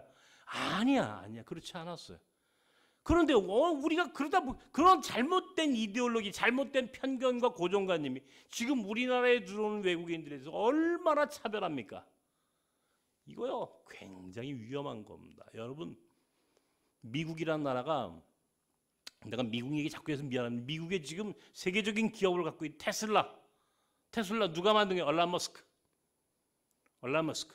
지금의 미국의 부통령이 누구예요? 해리스? 그죠? 인도. 영국의 지금 총리가 인도계. 지금 미국의 마이크로소프트의 CEO가 누구야? 사티아 나델라. 인도 사람, 인도 사람. 네? 얼란 머스크 남아공 출신이 이주민입니다. 미국 사람, 미국인들 다 이주민이죠, 사실은. 그죠? 다 그런 사람들이 가가지고 그 나라를 이루고 그 사람들이 거기서 성공하고 그 사람들이 자기 민족을 돕고 이게 지금 인도와 대만과 이스라엘, 자 크게 대만, 인도, 이스라엘을 뒤에서 백업해 주는 사람이 누구냐? 미국에서 성공한 바로 인도, 대만 그리고 유대인들이에요. 이 사람들이 가서 대만에 가서 TSMC를 만들어줬고 인도의 세계적인 기업들의 베이스가 누구예요? 다 미국이야. 미국에 있는 인도 사람들이야. 이스라엘에 있는 전부 다 벤처기업의 배경이 된 사람이 누구야? 미국에 있는 유대인들이야. 이 사람들이 그렇게 해가지고 그 나라 자기 고국을 돕고 이렇게 해가지고 그런 네트워크가 오늘 세상을 지배하는데 우리는 지금 우리 안에 들어오는 외국인들 완전히 3등 국민이에요. 천민시하고 거의 사람 취급을 안 하고 이런 우리의 태도가 어떻게 우리나라가 선진국이 될 수 있으며 우리나라가 지속 가능한 국가가 될 수 있고 우리나라의 미래가 있겠느냐고요. 우리나라에 들어온 이주민들도 성공한 모델이 나와야 되는 거예요. 이것 좀 꺼줄래요, 장로님? 성공한 모델이 나와야 되는 거예요. 성공해서 이 사람들이 정말 여기서 대한민국에 들어와 가지고 성공한 네팔 사람이 있어 가지고 네팔을 하고 한국을 이어주는 다리가 돼주고 한국에 들어온 몽골 사람이 성공해서 이 몽골인이 한국과 몽골을 이어주는 다리가 되어주고 한국에 들어와 있는 필리핀 사람이 성공해서 필리핀과 한국을 이어주는 다리가 되면 이 네트워크가 우리나라가 세계적인 국가가 되는 지름길이야. 이게 힘이야. 이게 우리의 힘이어야 하는데 우리는 이 사람들을 지금 그 힘이 되어줄 만한 굉장히 중요한 자산을 전부 다 우리가 이 사람들을 사용하지 못하고 있는 너무너무 안타까워. 하나님은 더더욱이나 하나님은 이 사람들을 통해서 하나님의 나라 선교를 이루시기를 원해. 나는 눈도 안 보이고 그 나라 가서 말도 못하고 몽골에 가서 밥도 못 먹는 사람인데 나는 여기서 몽골 학교를 합니다. 여기서 어제도 몽골 대사가 여기 와가지고요 우리 아이들 특강을 해줬어요. 어제 끝난 다음에 나랑 잠깐 만나는데 몽골 대사가 와 너무너무 고마워하고 몽골 총리가 몇 달 전에 우리 학교 왔잖아요. 몽골 총리가 와가지고 이 자리에서 몽골 총리라는 몽골은요 총리가 굉장히 센 사람 우리나라 총리하고 비교가 안 돼요. 권력 서열이 엄청난 몽골의 지도자들이 찾아와가지고 저하고 여기서 교제를 나누고 그 사람이 가면서 자기가 미국에 하버드 나왔거든요. 몽골 총리가 이 사람이요 자기가 월드 비전에서 일한 얘기를 해주는 거야. 월드 비전이라는 기독교인이에요. 기독교인이면서 기독교인이야 들어가서 일할 수 있는 건데 자기가 월드 비전에 있었대. 나보고 그 사람이 얼마나 감동을 받아서 가면서 몽골 대사가 나한테 직접 얘기해 주는 거예요. 목사님, 나보고 이사장이라고 그러죠. 유해근 이사장님, 우리 몽골 총리가 이번에 한국을 공식 방문하면서 가장 감동적인 이번에 일정이 뭐냐라고 자기들 안에서 다 그 전체 마무리 회의할 때 몽골 학교를 방문한 것이 가장 감동적이었다. 이거를 몽골 총리가 직접 얘기하더라는 거예요. 와, 여러분, 나는요 아무것도 못하는 바보예요. 그런데 몽골이라고 하는 국가를 하나님이 통째로 이렇게 붙여주신 거예요. 우리 아이들이 여기서 졸업을 하고 벌써 몽골의 주몽 한국대사관에 우리 아이들 3명이 근무합니다. 주몽 한국대사관에 몽골의 코이카의 데스크에 우리 몽골 아이가 있고요. 우리 아이들이 몽골의 곳곳에 중요한 요직을 차지하고 있어요. 몇 년 전에는 몽골에서 어떤 아이가 하나가 잘 찾아왔어요. 야, 너 웬일이야? 그랬더니 목사님 이번에 저 몽골 재무부의 사무관이 됐습니다. 그러더라고 나보고. 몽골 재무부의 사무관이 돼. 한국 기재부에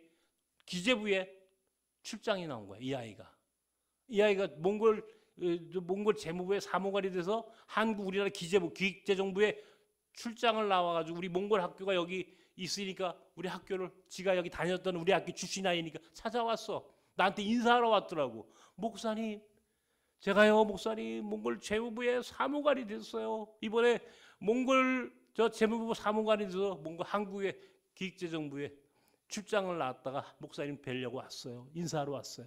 일로 와너. 인사하고 사진 찍자. 너 몽골에 앞으로 네가 몽골에 대통령 하면 모른 척하면 안 되잖아. 미리 찍어놔야지. 그랬더니 그런 아이들이 우리 학교에 막 들어오고. 놀랍지 않아요? 예? 이번에도 올해 고대 심리학과에 우리 학교 아이들이 하나 들어갔던 고대 심리학과에 들어갔는데 여러분이 찾아갔어. 몇 달 전에 지난달에 고대 심리학과에 들어가지고 너 저 대학교 가가지고 이제 잘 지내냐 그랬더니 목사님 저 우리 반 뭐죠 학과 뭐라 그러죠? 과대표가 됐대. 과대표. 목사님 제가 과대표가 됐어요. 몽골 아이가 고대에서. 야 그럼 너 고대 총학생회장 나가. 생각해 볼게요. 총학생회장 하면 어때요? 할 수 있을 것 같아요. 똑똑한 아이들이니까. 이런 아이들이 이 몽골 학교에서 태어나서 여기서 공부하고 성장해서 앞으로 20년 길어야 30년 우리 아이들이 몽골의 리더가 되는 놀라운 일이 나간다. 그런 날이면요. 한국과 남과 북을 이어주는 다리가 몽골 아이들. 우리 몽골 아이들이 한국과 이 몽골과 한국을 이어주는 다리가 될 거고. 이게 우리 여기 앞으로 할 일이 너무 많은 거야. 지금 몇 시예요, 근데? 11시? 아하, 이게 저 역파송 얘기도 해야 되는데. 밥 먹기 전까지 할 거예요. 이제 두 번째 역파송 얘기합시다. 이 역파송 선교는요. 이게 선교가 여러분 나그네가 순례자 되는 게 선교야. 나그네가 순례자 되는 것 이걸 선교라고 불러. 내가 그렇게 규정을 했어. 그리고 나그네가 순례자 되고 순례자가 선교사로 가는 걸 역파송 선교라고 그러는 거예요. 하나님이 제게 그런 환상을 주셨어요. 창세기 사도행전 16장에 마게도니아 사람의 환상을 바울 사도가 듣고 마게도니아로 그리스로 넘어가 가지고 세계 선교가 이루어진 것처럼 하나님은 내게 소위 역파송이라고 하는 새로운 선교의 모델을 가르쳐 주셨어요. 터키에 제가 4월 30일부터 터키를 갑니다. 우리 최 장모님하고 터키를 갈 건데 거기 호자트라고 하는 친구 있어요. 호자트. 이란 사람이 이란. 여러분 이란이라고 하는 나라 이게 대단한 이게 이란도 제국의 원래 아까 이게 이제 고레스 왕 고레스라고 하는 이 왕은요 이 제국의 가장 그 당시에 이란 이 페르시아 제국의 가장 큰 역할을 했던 이게 그래서 이 제국의 조건에는 관용이 있어야 되죠. 관용. 그래서 그 관용 때문에 이스라엘 민족을 자기 나라로 돌아가라고 허락해 준 거야. 이 고레스가 괜히 허락해 준 게 아니고 이 제국의 힘이 있었기 때문에 고레스가 그 당시에 유대인들이 페르시아에 흩어져 디아스포라로 와 있던 유대인들에게 너희 나라 가도 돼. 왜? 거기도 페르시아 땅이니까 어차피 너희 나라 가. 저 예루살렘에 가가지고 돌아가. 그래서 그거를 예루살렘 귀환. 그걸 우리는 이름하여 고레스 칙령이라고 그래요. 고레스 칙령. 성경에 이런 나라입니다. 여러분 우리나라가 86년도에 아시안 게임을 했잖아요. 이란 테헤란에서는요 1974년도인가요? 아시안 게임을 합니다. 조련 선수가 아시아의 물개로 가가지고 테헤란 아시안 게임 가가지고 금메달 땄던 나라가 이란입니다. 이런 나라가 1979년도 호메이니 이슬람 혁명 때문에 하루아침에 무너지게 되고 이 나라가 경제적으로 어려워지고 이렇게 어렵게 된 사람들이 한국에 들어온 거예요. 그 중에 하나가 호자트야. 호자트라는 이란 사람이 들어와가지고요. 이 사람이 제가 강변역에 있을 때 한국말 배우러 왔어요. 한국말. 나는 무슬림이야. 한국말 배우러 왔어. 나한테는 예수 믿으라는 소리 하지 마세요. 한국말 배우고 그렇게 하면서 자연스럽게 예수 믿게 되고 성경을 구해달라 해서 성경을 구해줬더니 성경책을 읽기 시작하고 난민 지위를 받게 되고 난민, 우리나라 최초의 종교 난민이야 이 사람이.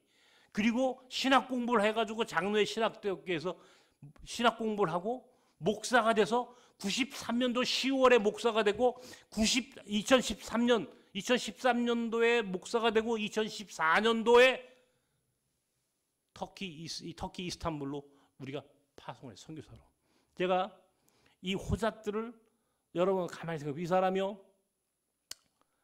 이 사람이 무슬림이잖아요. 원래 무슬림 꾸란을 외우던 사람인데 이 사람이 꾸란을 외우고 이슬람으로 살다가 기독교 신자가 되고 신학 공부하고 그리고 난민지였게 되고 나중에요 이 사람이 한국 국적도 취득했어요. 한국 국적. 난민지 오래 있으니까 오래 머물러 있게 되니까 한국 국적을 취득해가지고 나한테 찾아. 목사님 성씨 하나만 달래. 성씨. 그래서 내가 성씨도 줬습니다. 이란이 씨 성을 줬어. 이란이 씨.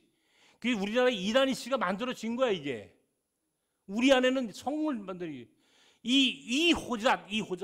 이 사람은 무슬림 이란 출신인데 한국 패스포트를 갖고 터키에 갔어. 이게 한국 패스포트의 파워가 얼마나 센지 여러분 아시죠? 터키 땅에서 더더욱이나. 거기 가지고 이란에서 넘어온 난민들.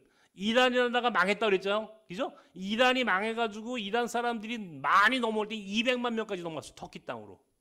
200만 명. 자그마치. 어마어마한 이란 사람들이 터키로 넘어왔습니다. 저희가 이게 말이죠. 선교라고 하는 게 그 길목을 물고기가 가는 길이 있듯이 선교도요. 사람이 다니는 길목이 있어요. 그 길목에다가 물고기 잡는 그물을 치듯이 선교사를 보내는 거야. 이게 하나님 나라 선교의 전략이야. 똑같아. 나는요. 그런 통찰력과 그런 안목으로 호잣들을 우리가 이 사람 어차피 이란을 못 보내니까 어디로 보낼까 고민하다가 딱 떠오른 데가 터키야. 이스탄불에 2014년 6월에 그 가족을 전부 다 터키 땅으로 파송을 했습니다. 지금 전에 9년 됐어요. 9년. 무진장한 무슬림 이란 사람들이 이제 그 터키 땅에 몰려와 살잖아요. 이 사람들 선교하고 이 사람들을 위해서 기도해주고 이 사람들을 도와주고 똑같이 내가 여기서 나섬 공동체가 했던 것처럼 똑같은 일을 호잣드가 터키에서 하는 거야. 그 호잣드가 나한테 그래. 목사님 나는 뭐 다른 훈련 받을 필요가 없어요. 내가 목사님한테서 배운 훈련 내가 목사님 밑에서 나섬 공동체가 했던 것을 보고 그대로 하면 여기서도 통행돼. 여기서 돼요. 그렇게 해가지고 이스탄불에 나섬 페르시안 교회를 만들고 거기에서 많은 무슬림들에게 세례를 지금 한 9년 됐는데 200명이 넘는 사람들이 세례를 받았습니다. 여러분. 호잣들을 통해 가지고 전 세계에 세례받은 사람이 흩어졌어요. 유럽으로 흩어지고 이게 놀랍게 하나님이 특별히 코로나 팬데믹이 왔잖아요. 코로나 팬데믹이 오니까 어때요? 선교사들이 다 들어오게 됐어요. 한국 선교사들 굉장히 많이 들어왔습니다. 근데 우리 나섬 선교사가 어때요? 몽골, 인도, 베트남, 우즈베키스탄 그리고 터키 땅에 있는 5명의 역파송 선교사들이요. 한국 선교사들이 할 수 없는 한 사람의 역파송 선교사가 한국 선교사 10명이 아니라 100명 이상의 역할을 하면 이게 탁월한 신의 한 수야. 정말 신의 한 수. 이 코로나 팬데믹 3년 동안 우리는 역파송 선교의 의미가 얼마나 막강한 힘을 가지고 있는지를 우리는 직접 경험해 본 공동체예요. 나는 이런 역파송 선교라고 하는 것을 계속 하잖아요. 우리가 지금도 장신대에서 신학 공부 시키는 우리 몽골 전도사도 있거든요. 계속 신학 공부 시켜서 보내고 파송하고. 나는 우리 뉴라이프 지금 우리 24년기 비전 스쿨 하는 여러분들 가운데서도 동대문에 비전 센터가 있고 수원역에 비전 센터가 있어. 자, 힘들고 여러분들 아무 때나 여러분들 한국말 가르치고 여러분 은사대로 65세만 나면 전철표도 공짜라며 요새.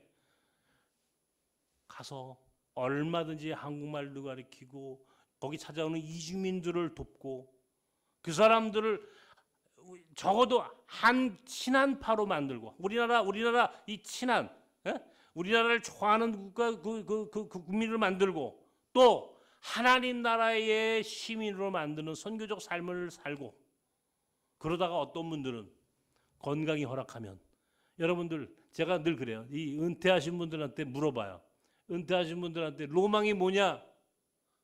히타가 왜 계속 나온다 여기 어디서? 로망이 은퇴하신 분들한테 로망이 뭡니까? 라고 물어보면요. 거의 이구동성으로 여행하는 거예요. 여행. 그죠? 여행. 어디 가세요? 여행. 몇 번만 갔다 오면 재미없어요. 재미없어. 뻔해 여행. 몇 번만 갔다 오면 여행 뻔합니다. 우리 뉴라이프 비전 스쿨도 끝나면 여러분들 저와 함께 비전 트립을 가야 돼. 원래는 가야 됩니다. 저하고 제가 몽골도 모시고 가고 혹은 터키도 가고 베트남도 가고 인도도 가고 중앙아시아는 아직 못 가는데 중앙아시아도 갈 생각입니다. 가까운 나라는 몽골과 베트남, 필리핀, 먼 나라는 터키, 인도 제가 이런 나라들 가거든요. 갈 때 여러분들 모시고 현장을 직접 보여줘요. 역파송의 의미가 뭔지를 역파송 현장을 직접 보여드린다고. 은퇴하고 나서 로망이 해외선 여행이야. 세계 일주야. 여행사 그 깃발 들고 그거 쫓아다니면서 그 재미없어요. 그리고 나이 먹으면요. 사실 혼자 여행하는 게 또 어려워져요. 말도 안 통하고 문화적으로도 쉽지 않고 몇 번은 하지만 계속 못 해요. 제가요. 늘 그런 이야기를 합니다. 저는 앞으로 은퇴하고 나면은 은퇴라는 말 안 쓰지. 이제 조금 저도 이제 시간적인 여유를 갖게 되면 내가 우리 집 사람한테 하는 말이 있어요. 나는 가서 살고 싶고 가서 내가 하고 싶은 곳이 몇 나라가 있는데 그 중에 한 나라 가가지고 내가 뭐 글도 쓰고 선교도 하고 내 이렇게 하고 싶다. 내 터키 같은 경우는 내 터키 참 좋아하는데 터키 이스탄불 제가 참 좋아합니다. 우리 집 사람도 좋아하고 터키 이스탄불에 가가지고 나 거기서 글 쓰고 거기가 또 성지고 또 바울 사도가 거기서 또 선교했던 곳 아닙니까? 거기서 바울의 흔적도 찾아가 보고 거기에 그 기독교의 역사적인 유적이 얼마나 많은지 그런 것만 돌아봐도요. 제가 1년 365일 다 돌아도 다닐 수 없을 만큼 많은 곳이 있어요. 거기에 우리 호자드가 있어. 자, 1년에 3개월은 이 봄에는 터키가 최고야. 여름에는 어디야? 뭐 여름엔 6, 7, 8은요. 무조건 몽골입니다. 몽골보다 더 좋은 나라 뭐 없어요. 몽골은 정말 여름에는 환상입니다. 9월부터 9월, 10월, 11월은요. 인도요. 히말라야 우리 빵가지라고 이 친구는 지금 히말라야 밑에서 선교하고 있거든요.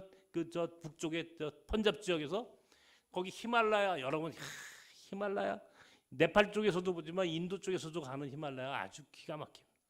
거기 선다싱의 유명한 기독교 영성주의자였던 선다싱의 고향이 또 거기 있어.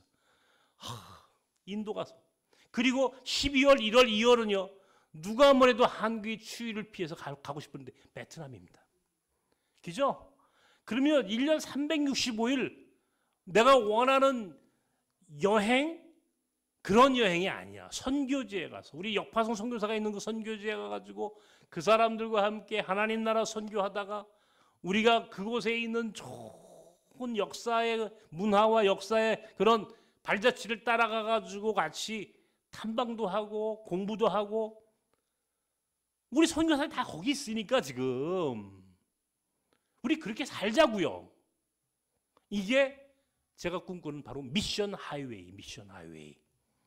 선교의 길을 내는 삶, 선교적 삶을 난 우리 나섬교인들과 함께 그런 꿈을 꾸고 살아가고 있는 거예요. 그런 삶을 살자 우리가. 머무르지 말자. 성경에 있는 그대로 터키에 가 3개월 살고 몽골에 가 살고 인도 가 살고 베트남에 가고 가끔 우즈베키스탄 중앙아시아도 한번 갔다 와야지. 갈 곳이 얼마나 부르는 곳이 얼마나 많은데 그러다가 힘들고 어려우면 동대문 가서 수원역에서 외국인들 만나고 죽는 날까지 하나님 나라를 위해서 살다가 마지막에 하나님 앞에 갔을 때 하나님이 너 뭐하고 왔니? 물으시면 뭐라고 대답할까요? 저요, 할 일 없이 시간만 왔다 갔다 축내다 왔습니다. 등산만 하다 왔습니다. 이런 얘기 들어야 되겠습니까? 아니죠. 하나님, 제가 이제 은퇴하고서도요, 터키에 가서도 우리 호자트 선교사하고 무슬림 선교 사역을 했고요. 그 몽골 땅, 그 척박한 몽골 초원에 가가지고 하나님 나라 위해서 거기서 선교하고 살았고요. 그 3개월은 인도에 가가지고 또 열심히 인도 사람 선교했습니다. 인도 얘기하면 그것도 끝이 없습니다, 제가. 그리고 베트남에 가가지고요, 베트남 사람들, 우즈베키스탄 사람들 돕는 일을 우리가 열심히 하다가 이제 왔습니다. 그러면 우리 하나님이 우리에게 잘했다 칭찬해 주실 텐데, 우리 지금 이거 이렇게 살면 안 되잖아요. 지금 뭔가 우리가 생각을 달리 해야 됩니다. 그러면요, 제가 지금 여러분에게 이 이야기를 해주는 게, 이렇게 살면요 인생이 얼마나 행복하겠어요. 돈도 많이 안 들어요. 제가 농담 아니라 제가 처음에 우리 뉴라이프 선교 회원들에게 그렇게 얘기했어요. 한 달에 50만 원만 있으면 살게 해드릴게. 50만 원 갖고도 살 수 있는 선교지에 가면 그렇게 살 수 있도록 아마 그렇게 인프라를 만들겠습니다 라고 제가 장담했다. 물론 인프라가 있어서 조금 부족할 수도 있겠지만, 그렇게 한국에서 있는 돈이면요 선교지에 가면 얼마든지 그 돈만 갖고도 거기서 풍족하게 쓰면서도 하나님 나라 일하고 열심히 행복하게 복되게 살다가 우리가 그렇게 살아갈 수 있는 거예요. 하나님은 당신이 원하는 선교가 있어요. 하나님만의 방법, 하나님이 하시는 하나님 나라 선교의 전략이 있어. 나는 그런 하나님 나라 선교의 전략과 하나님의 섭리와 계획을 나는 믿고 있고 그 뜻대로 나는 살아가려고 내가 굉장히 몸부림치고 지금까지 살아왔습니다. 특별히 역파송 선교사들을 보내면서 나는 얼마나 많은 그런 간증이 있는지 말도 못해. 우리 몽골의 보르마 목사를 처음 파송했을 때부터, 그리고 터키의 호자트 선교사를 파송하고, 인도의 빵가지 목사를 파송하고, 베트남의 투하 목사를 파송하고, 그리고 우즈베키스탄의 자린나 선교사를 파송하고, 이렇게 하면서 하나님이 이 역파송 선교는 정말 하나님이 기뻐하시는 선교라고 하는 사실을 나는 100% 확인했고 나는 믿게 되었어요. 예를 들면 내가 우리 나섬 교인들한테는 그런 얘기를 했습니다만은, 우리 빵가지 선교사가 있어요. 인도의 빵가지. 이 친구요, 인도는요 2000년 동안 인도 선교가 있었잖아요. 2000년 동안 이 도마 사도가 선교를 했는데 2000년 동안 선교를 했지만은 인도에는 기독교 복음이 거의 들어가지 않았다고 해도 복음이 안 들어간 거랑 마찬가지입니다. 지금도 인도 전체 인구의 3%가 안 됩니다. 실제로 기독교인이. 그런데 그 인구 전체 인구의 3%도 안 되는 인도 기독교인들 가운데 70% 이상은요 달릿이에요. 달릿. 다시 말하면 불가축 천민들이야. 인도는 여전히 카스트가 남아있어. 제일 위에 브라만부터 크샤트리아, 바이샤, 수드라, 그리고 맨 밑에 불가축 이 달릿이 언터치블이라고 하는 이 달릿 불가축 천민까지 여전히 카스트가 그대로 남아있습니다. 전 세계 기독교가 들어가지고 모든 계급을 깼는데 인도는 못 깨. 그만큼 인도의 카스트가 공고한 겁니다. 근데 이 빵가지는요 브라만 출신이 브라만. 놀라운 거는 이 친구가 사실은 한국에 이게 와가지고 한국에 어떻게 왔냐, 무슨 하여튼 뭐 그거 설명 다 하면 안 되고, 이 친구가 한국에 와가지고 싸움을 하도 많이 해가지고요 조폭이에요. 조폭 싸움꾼이야. 인도 사람 공동체의 주목이야. 주목. 이게 얼마나 사고를 많이 치고 싸움을 많이 하고 못된 짓만 많이 하던 놈인데 이 예수 믿은 거야. 우리 안에서. 여기서 예수 믿고 여기서 우리 마치 몽골학교 스텝하고 또 이 몽골학교 스텝을 사랑하기 시작했어. 우리 자매를. 두 사람이 이제 이제 이 결혼을 하고 싶다 이게 나한테 찾아와가지고. 근데 그 어머니가 이제 이 델리에 이제 델리 쪽에 이제 찬디갈이라고 하는 곳에 이 힌두교 가정에 굉장히 수출익한 힌두교 브라만 계급의 아주 그 어머니 그 아버지가 살고 있는 거기까지 내가 갔어. 이 빵가지를 데리고 가가지고 그 어머니한테 허락을 받아야 돼. 어머니하고 아버지한테 허락을 받아야 돼. 아버지는 그래도 조금 마음이 풀린 것 같은데 그 어머니는요. 제가 일주일을 머물러 있는데 말을 안 해 나한테 아예. 내가 미워가지고. 내가 미워서. 한국 여자 데려왔잖아 또. 더욱이 힌두교의 카스트의 가장 높은 브라만 계급의 아들을 내가 예수쟁이로 만들어가지고 그것도 한국에 데려와서 신학 공부 시키겠다고 또 데리고 온 거야. 허락받으러. 그러니까 이거 뭐 그 어머니 입장에서는 기절초풍할 얘기입니다. 말을 안 해. 근데 맨 마지막에 자식 이기는 부모 없다고 그 아버지가 나보고 뭐라고 그러냐면 빵가지 해피, I'm happy. 딱 그러는 거야. 그러면서 허락을 해주더라고. 빵가지가 행복하면 나도 행복하다 이게. 그래서 그 어머니하고 아버지가 어쩔 수 없이 허락을 해줬어. 그 찬디갈이라는 데서 델리까지 6시간쯤 차를 타고 나오는데 그 펀잡에 그때도 내가 눈이 보일 때 펀잡에 그냥 해가 석양이 쫙 질 때 근데 그때 이제 차를 타고 나오는데 나는 앞에 있고 빵가지는 맨 뒤에 앉아가지고 이제 뒤에 자기 아버지 어머니가 이제 그 손을 들고 이제 헤어질 때까지 탁 쳐다보고 있다가 이놈이 그 어머니 아버지가 이제 다 안 보일 쯤 되니까 그냥 흐느껴 울기 시작하는 거야. 얼마나 마음이 아픈지. 이제 부모하고 완전히 이제 헤어진 거지 이제 그죠? 부모의 곁을 떠난 거야 이제 완전히. 이 육체적으로뿐만 아니라 정신적으로 그리고 영적으로 떠나가 버린 거야 이 아이가. 그렇게 해가지고 이제 결혼을 시켜서 이제 신학 공부를 시켜야 되는데 문제는 비자야 비자. 한국에 이제 와가지고 이 친구 비자 없이 한국에 살았거든요. 비자 없이 살았는데 우리나라는 비자가 한번 불법 체류 비자 없이 살게 되면 5년 동안 블랙리스트에 들어가가지고요 다시는 비자가 나오지 않습니다. 5년 동안은 블랙리스트에 올라가가지고 출입국 관리 외무부에서 절대 비자를 주지 않아요. 제가 델리에 한국 대사관이 있어요. 델리에 반기문 씨가 거기서 처음 외교관 생활을 했다고.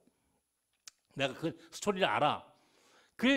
내가 이제 델리 한국 대사관을 가가지고 빵가지만 데리고 이제 간 거야. 가가지고 이제 설명을 하는 거야. 그 영사한테 비자 달라고. 내가 미쳤지. 그 사람들이 볼 때는요. 내가 이 사람이 이게 불법 체류 한국 영사 이게 비자가 나옵니까? 상식적으로 안 주죠. 절대 이거 영사가. 근데 가가지고요. 나는 이 빵가지가 앞으로 인도 선교에 굉장히 중요한 섭리가 있는 사람입니다. 이 사람이. 하나님이 이 친구를 통해서 이 인도 선교를 하시려고 합니다. 내가 이 친구 한국에서 키워서 예수 믿고 이제 세례받고 내가 장신대 가가지고 신학 공부 시켜가지고 목사로 만들어서 인도로 보내려고 합니다. 이 사람한테는 하나님의 뜻이 있고 이 사람한테는 하나님의 계획이 있는데 막 혼자 떠드는 거야 내가. 대사관에 가가지고. 여러분 그러면 대사관에서 뭐라고 그럽니까? 나가라고 그러죠. 내 앞에 있는 영사가 난 지금도 그 영사의 이름을 기억합니다. 장영사. 그 영사가 젊은 영사인데 가만히 쳐다보더라고 나를. 한참. 영사가. 한참 설명하고 막 비자를 받아야 돼. 비자 받을 방법이 없으니까 나는 있는 그대로 내가 영적으로 떠오르는 대로 얘기를 해버려요. 하나님이 이 사람 통해서 일하고 하나님이 이 사람이 인도 선교에 굉장히 중요한 리더가 될 거고 이 사람에게는 하나님이 큰 뜻이 있어서 뭐 하면서 막 그냥 설명을 하는데 이 사람이 쳐다보고 가만히 그리고 다 얘기 끝나니까요 이 사람이 영사가 내 앞으로 싹 다가오더라고. 영사가 내 앞으로 싹 와가지고 뭐라고 그러냐면 목사님 저요 CCC 선교사입니다. 제가 비자 드릴게요. 여러분 소름 끼치지 않아요? 나는 난 지금도 그때의 기억을 잊을 수가 없어. 내가 생각해도 내가 깜짝 놀랐으니까. 왜? 하나님이 그 순간 역사하시는 걸 내가 경험했다. 그렇게 해서 비자를 받고 한국에 들어와가지고 신학 공부하고 목사가 돼서 지금 인도 가가지고 지금 북인도 선교의 리더가 됐습니다. 북인도 선교 리더. 인도 선교 정말 엄청나게 열심히 잘합니다. 이런 일들이 나숨의 역파송 선교사들을 키우고 신학 공부를 시키고 그들을 파송하고 지금도 계속해서 그들을 뒤에서 우리가 나섬 공동체와 우리 뉴라이프 선교회가 중심이 돼서 이 사람들에게 뒤에서 계속 서포팅을 해주면서 하나님이 이 사람들을 통해서 지금 놀랍게 일하고 계시다는 것을 내가 직접 경험을 해. 몸으로 체험을 하는 거예요. 현장을 가보면요 막 눈물이 나. 내가 터키에 가가지고 호자트 선교사가 처음 세례를 준다고 나보고 목사님 오늘 오셨으니까 목사님 세례 주세요. 세례 훈련시켰는데 목사님 오실 때까지 기다렸어요. 그래? 세례 줘야지. 근데 그때 내가 몸이 너무너무 아팠어. 터키에 갔는데 몸살이 나가지고. 근데 제가 이제 세례를 줘야 되니까 갔어. 교회를. 그때 교회가 이제 제대로 된 교회도 아니야. 어느 가정집 하나 얻어가지고 거기서 이제 예배를 드렸는데 제가 그래서 군목 생활 했다고 그랬지 않았습니까? 강원도 홍천에 있을 때 제가 신병교육 때 군목을 했어요. 얼마나 많은 병사들한테 세례를 줬겠습니까 제가.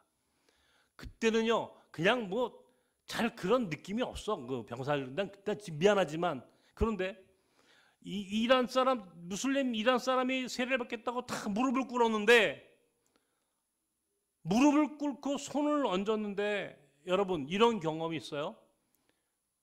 정말 진동이 일어나는 게 진동이. 이란 사람이 이란 무릎을 꿇고 세례받는 이란 사람이 진동을 하는 몸을 막 떠는데 와 나도 떠는 거야 동시에.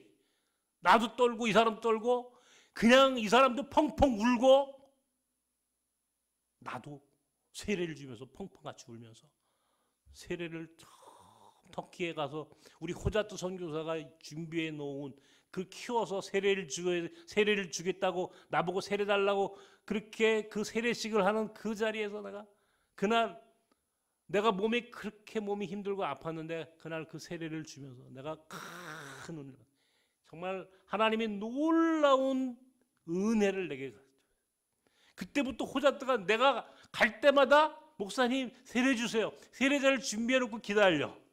내가 호자트 선교사가 내 코로나 때문에 가지 못하게 코로나 마지막 갔을 때 24명인가 세례를 줬는데 그날도 목사님 세례자 준비해놨습니다. 세례자 훈련 다 시켜놨습니다. 24명인지 세례를 줘야 됩니다. 목사님 세례 주세요. 그날도 제가 가서 또 세례를 줬어요. 근데요 무슬림들이 세례를 받으러 왔는데 우리 그렇게 세례 안 받아요. 얼마나 영적으로 준비되어 있는지 말도 못해요 여러분. 그냥 그 난민들인데 이 사람들이 지금 그죠? 난민들인데 정말 그 모든 게 다 그냥 깔끔하게 완벽하게 본인들이 몸과 마음과 영이 완전히 준비되어 있어요. 세례받기 위해서.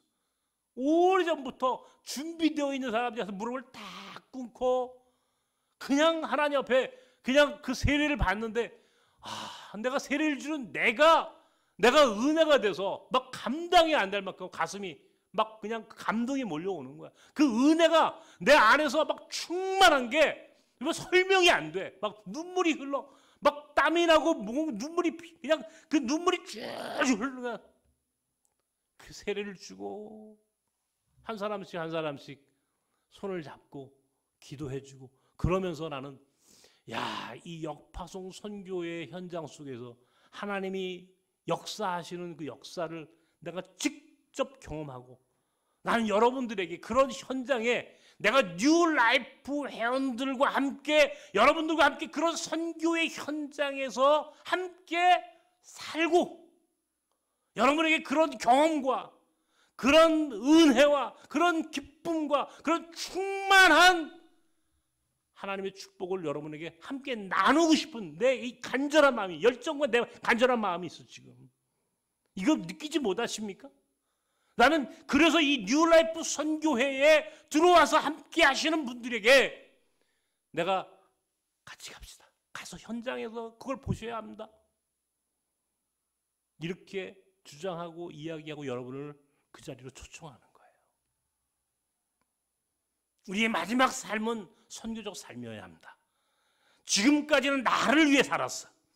나와 내 가족을 위해서, 내 자식을 위해 살았어. 그런데 이제 남은 삶은 우리의 남은 삶은 하나님 나라를 위해 살아야 돼. 하나님을 위해 살아야 돼.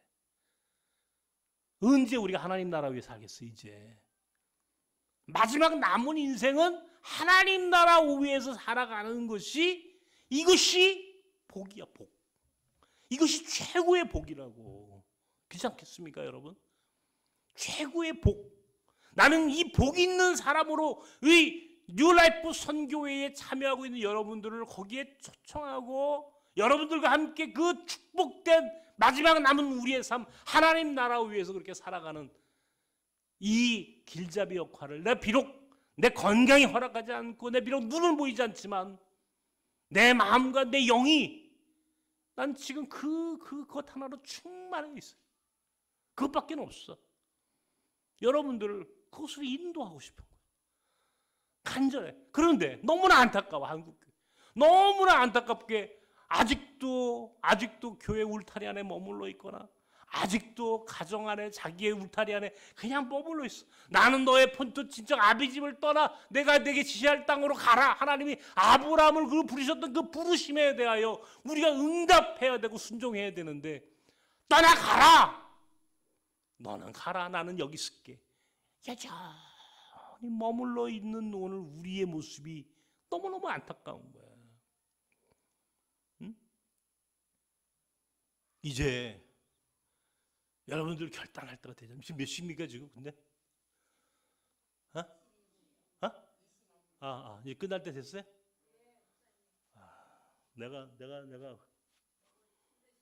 아니 힘들지 않아. 나는 지금 너무너무 감사해. 너무 감격스럽고 너무 고맙고, 내가 우리 뉴라이프 선교회에 내가 이런 이야기들을 할 수 있는, 이런 내가 목회자로 살아간다는 게 내가 얼마나 복 있는 사람인지 말도 못해. 나는 내가 지금까지 내가 이렇게 힘들게 살았지만, 그러나 나는 이 삶 속에서 나는 얼마나 큰 복을 누리고 살았는지 말도 못해. 나는 여러분에게 하나님 나라 위해 살아야 합니다. 이제 이것밖에 남는 게 없습니다. 특별히 우리에게 지금 이렇게 250만 명이 넘는 이주민이 들어왔고, 앞으로 이 숫자가 300만, 400만, 500만 그 이상으로 흘러넘쳐. 이것이 하나님 나라를 위한 것이고 우리가 사는 이 민족을 위한 것이고, 나가서 우리가 선교사들이 있는 선교지에 가서 또 그들과 함께 살아가는 얼마나 복 있고 행복한 인생이 되겠느냐고. 여기서 여러분의 결단을 기다리겠습니다. 기도하십시다. 하나님 아버지, 감사합니다. 오늘도 짧은 시간 다 설명하지 못했지만 성령 하나님께서 함께 하셔서 은혜 주셔서 잘 이해하고 깨닫게 하셔서 저들의 심령과 인생길 위에 새로운 결단과 순종이 일어날 수 있도록 하나님이 주장하시고 또 은혜 가운데 지켜주시옵소서. 예수님 이름으로 기도하옵나이다. 아멘.